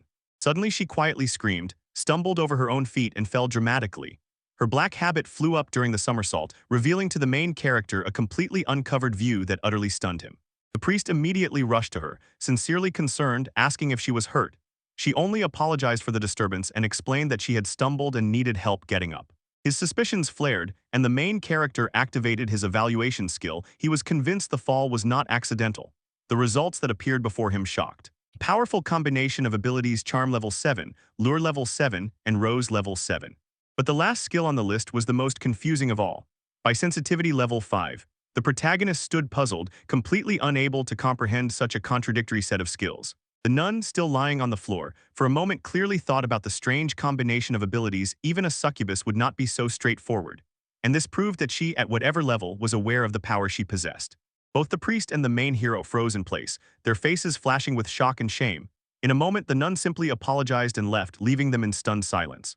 The hero instantly understood everything, turned to the priest and asked if it was her, the one he had spoken about. The priest confirmed, saying that her arrival and her powerful invisible abilities were the reason his own impulses went out of control. He began to tell about her tragic fate. Before finding refuge in the church, she was constantly pursued by men, and although the church provided protection, her presence created a completely different problem, which the nun herself seemed unaware of. In despair, the priest struck the table with his fist, and this revealed the essence of the problem. Her insensitivity skill made it so that she did not feel at all how powerfully and excitably she influenced others. And he suggested that her parents deliberately concealed the rest of her abilities from her, a deception that the church's own evaluation system was designed not to reveal. Just then, the nun peeked into the room and said she had forgotten to tell them something important, then proudly added that she had trained hard for a long time to become a true sister.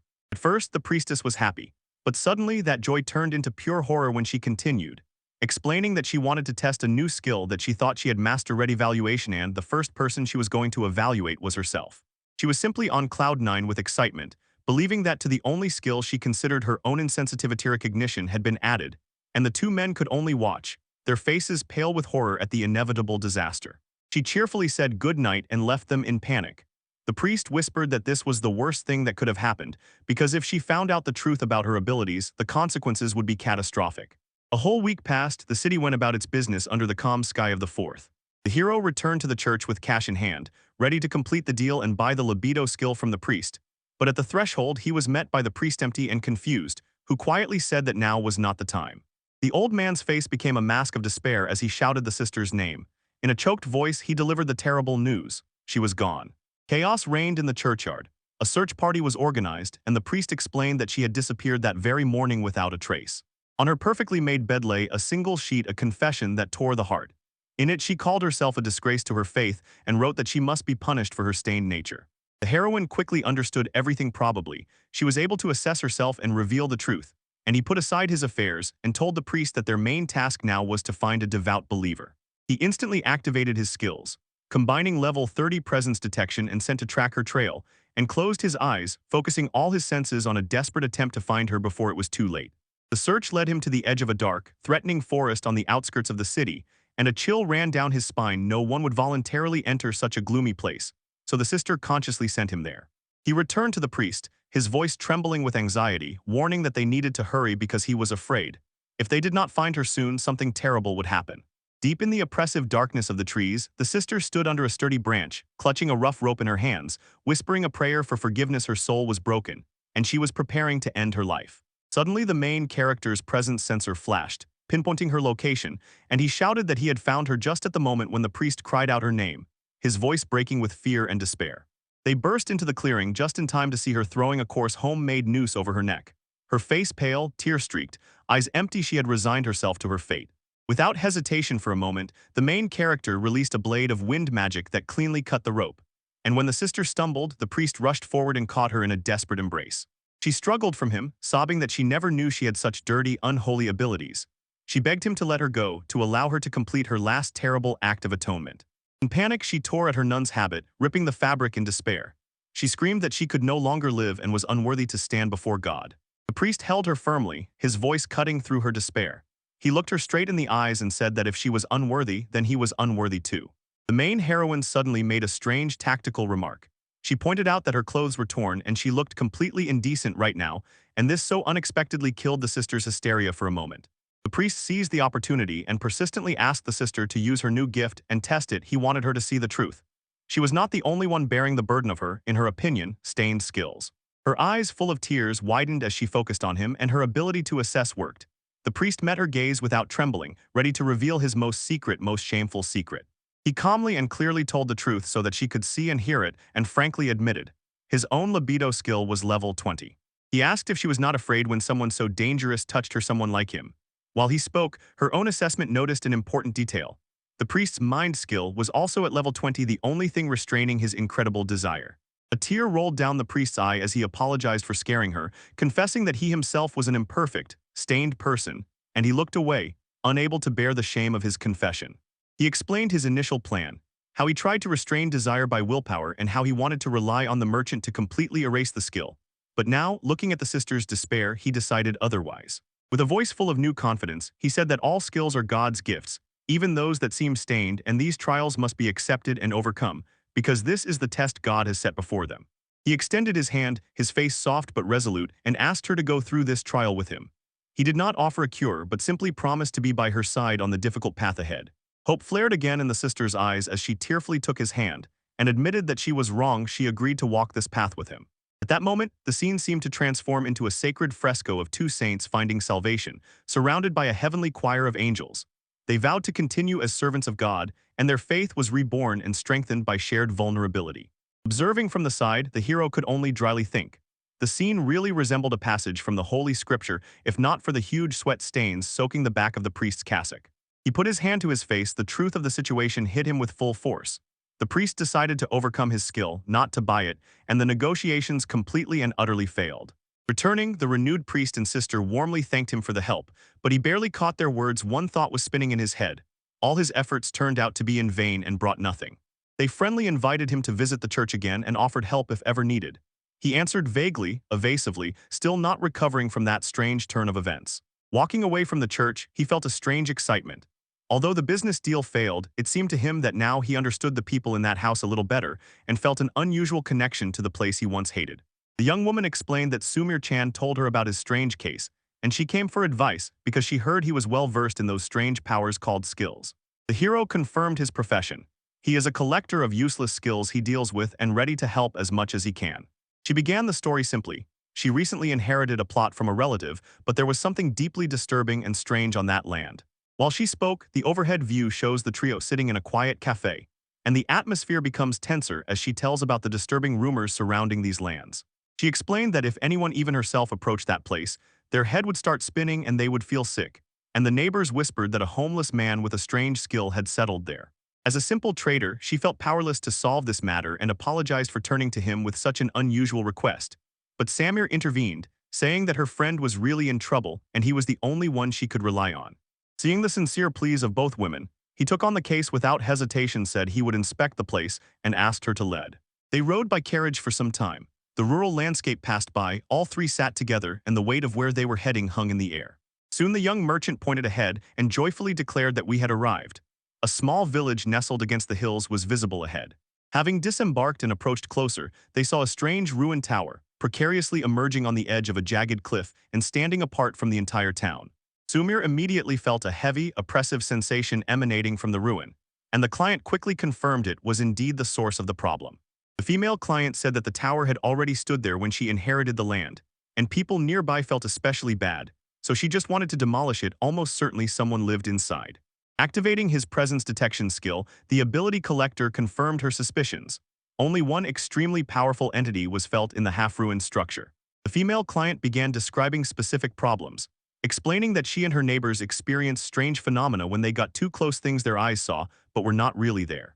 They saw soldiers from a forgotten age and birds that could not exist, which made Sumir even wonder if some skill causing hallucinations was at work here. He confirmed her guess and explained that hallucination is a fairly common ability that usually only makes the user see illusions. But he did not stop. At higher levels, this ability becomes incredibly powerful. The user can impose their imagined world on others, drawing them into a shared illusion.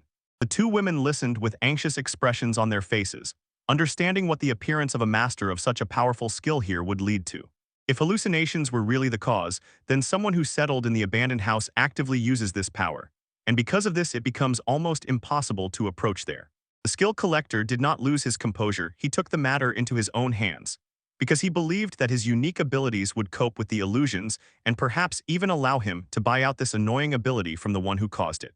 He looked back at the girls and ordered them to return, assuring them that he would handle everything himself from here, and this immediately worried Samir. She objected, was eager to help, and feared whether he could really manage alone. Her voice held genuine fear for his safety. He smiled at her reassuringly and said that her worry was already enough and that he would be fine. His kindness seemed to calm her as she watched him prepare to set off alone.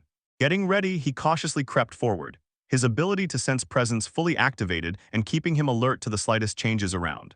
He walked along a narrow path, a strange tower looming in the distance, and he knew well that he was stepping into a place that could be dangerous and unpredictable. As soon as he crossed the invisible threshold, the world around wildly distorted. The simple grassy path instantly transformed into a dense, overgrown forest dotted with huge extraterrestrial plants. In the distance, the ruined tower was gone. Instead, a majestic, formidable castle stood, its walls stretching up to the very sky. He stood in the shadow of the enormous fortress, the illusion so realistic and detailed that it seemed real, proof of the incredible power of the one who possessed this skill. He tried to understand the situation. There should have been tower ruins here, but the castle before him was strangely familiar, as if it had come out of the pages of a history textbook. A map of the continent from ancient times came alive in his memory, the time before the great Kinukeshev nation, when the lands were divided into several smaller kingdoms.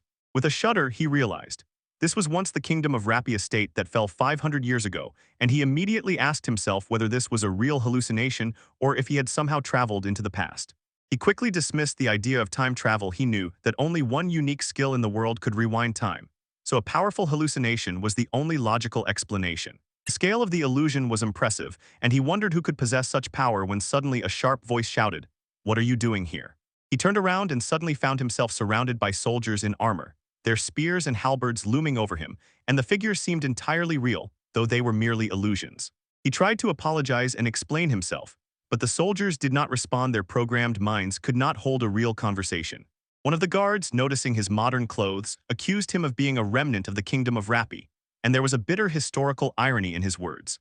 He tried to correct their mistake, assuring them he was not their enemy and simply had business in the castle. but his words fell on deaf ears. The commander coldly brushed off his pleas, said that a commoner had no business in the castle, and ordered the men to seize the suspicious intruder and throw him into the dungeon. A spark of understanding flashed across the skill collector's face. Being captured was not the best option, but it was a direct path into the castle, so he decided to let it happen. The soldiers moved to seize him, their movements quick and decisive, carrying out the order. A sharp blow from the end of a poleaxe suddenly struck his back. The hit was shockingly real and his vision darkened. He woke up in a cold, damp stone corridor of the dungeon. The echoing drip of water bounced off the walls. He found himself bound and thrown into a cell. Iron bars slammed shut behind him and the guards took their posts. The guard roughly untied his shackles and pushed him deeper into the cell, then closed the heavy door. The key turned with a final metallic click. Rising, he felt a sharp phantom pain from the blow and the friction of the ropes as if it were all real, a testament to the power of the illusion. And just then a voice from the other side of the corridor called out to him from another prisoner. The man dejectedly noted his failure, explaining that this cell was for petty criminals, but unlike them, he would be released in 2 weeks. And this finally convinced the skill collector that even the other prisoners were part of a great hallucination. The prisoners opposite mockingly declared that they were sentenced to death, and that they were the remnants of the kingdom of Repi. The name finally formed in his mind exactly as those illusory soldiers had said. The man said that after the fall of the kingdom of Repi, the survivors were made slaves. However, he continued, those deemed too dangerous or influential were not made slaves. They were locked up to be executed later, a cruel fate for the kingdom's loyalists. The man in the neighboring cell, apparently the leader, noticed him. A sharp gleam lit up in his eyes. Bound by chains and under threat of execution, but with an unbreakable spirit, this man declared that he was not merely waiting for execution. He listed his formidable skills, inducing hallucinations, perfect swordsmanship, incredible endurance, and superhuman strength, and added that he was only biding his time, seeking the perfect moment to break free. He stated that although they had lost the war, they would never surrender while alive. At that moment, seeing the burning determination of the man, the skill collector found him. The man sitting behind the iron bars of his cell, he was undoubtedly the source of this entire hallucination. He stood up and approached the bars, looking directly at the mighty prisoner who, unknowingly, was pouring out his 500-year struggle to the whole world. Having identified the target, he began to nurture a plan. The best move was to first gain the man's trust, and only then try to negotiate his hallucination skill. The man glanced at him with a piercing look, and asked if he too was among those who remained in Repi, revealing that he himself had once been a general of the kingdom. A memory flashed, a general in his prime, in shining armor and a majestic cloak, a true hero of his country. He was the strongest warrior of the army, a legendary fighter who had slain countless beasts and men defending his home.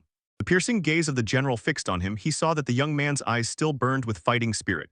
He asked why, and his voice, full of despair, lamented that now he was no more than a condemned man, lost and swallowed by the enemy.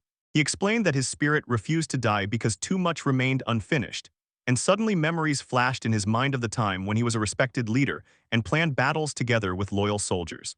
He recalled how he pored over maps for hours, drawing plans to tame powerful beasts threatening the northern borders of the kingdom, a task he took extremely seriously. The memories carried him to brighter days when he raced through the streets to the applause of grateful people, a celebrated hero who fulfilled the hopes of his people.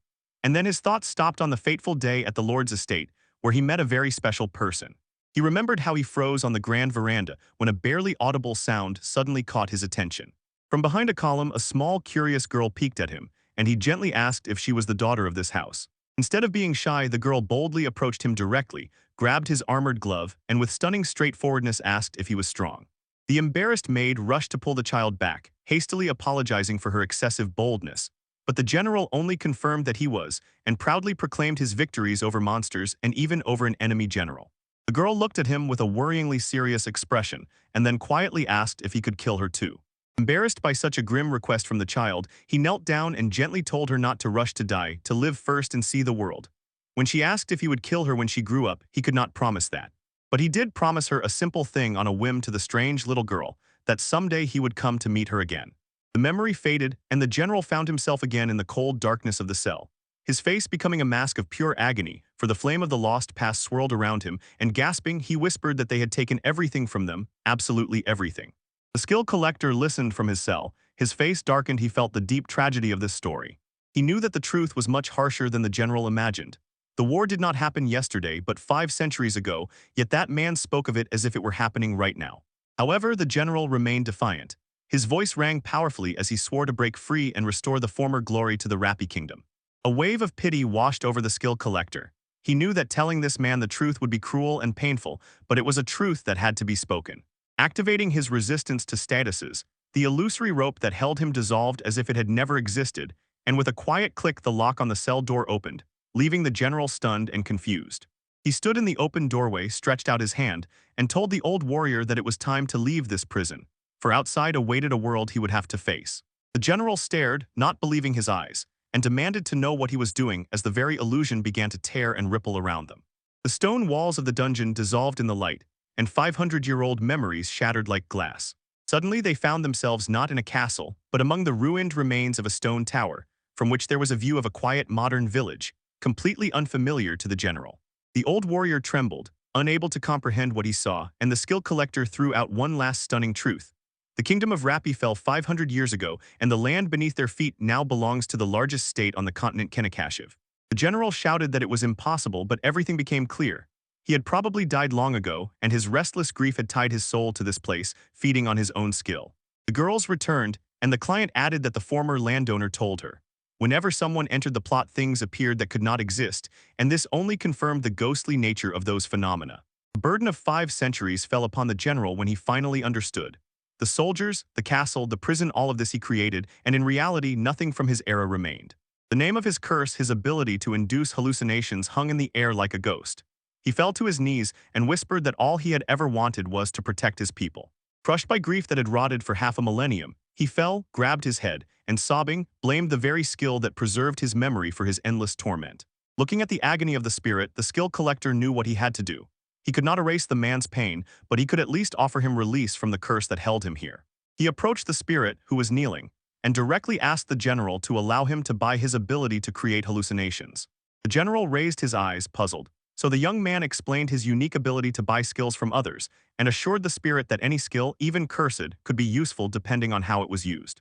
He continued, stating that his business was to collect such unwanted skills, and if this power only brought general pain and caused problems for others, then he would gladly take it upon himself. A tiny hope lit in the old warrior's eyes as he asked if the collector could really turn his cursed skill to good use, to which a quiet, determined nod responded. The skill collector set one condition. His power demanded payment, and money was useless to the spirit, so he offered instead to fulfill one request, a payment the general instantly understood and accepted. The old warrior, now calm and seemingly transparent, prepared to ask for only one thing. His thoughts returned again to that strange little girl he had met so long ago, and to the promise to see her again, a promise he had failed to keep. He begged the skill collector to find her, to learn if she had lived happily and without regret, and if she had a grave, to apologize on his behalf. The collector agreed, asking only for her name. The spirit spoke that her name was Koyori, a daughter of a noble family from the kingdom of Rappi, and as soon as this name was uttered, the collector's eyes instantly widened in deep shock. Suddenly an image of a large estate with tall gates flashed through his mind, a place he knew well, and he whispered the name Koyori to himself. On the balcony of that very estate, a young woman, exactly like the child from the general's memories, suddenly found herself under attack. A flower pot fell from the roof and shattered on her head. She sat amid a pile of dirt and broken porcelain, not injured at all, but with deep fatigue on her face. She whispered that she had died for the first time at dawn today, and that the skill collector would scold her again. Her identity and cursed skill had finally been revealed. Koyori Immortality Level 1.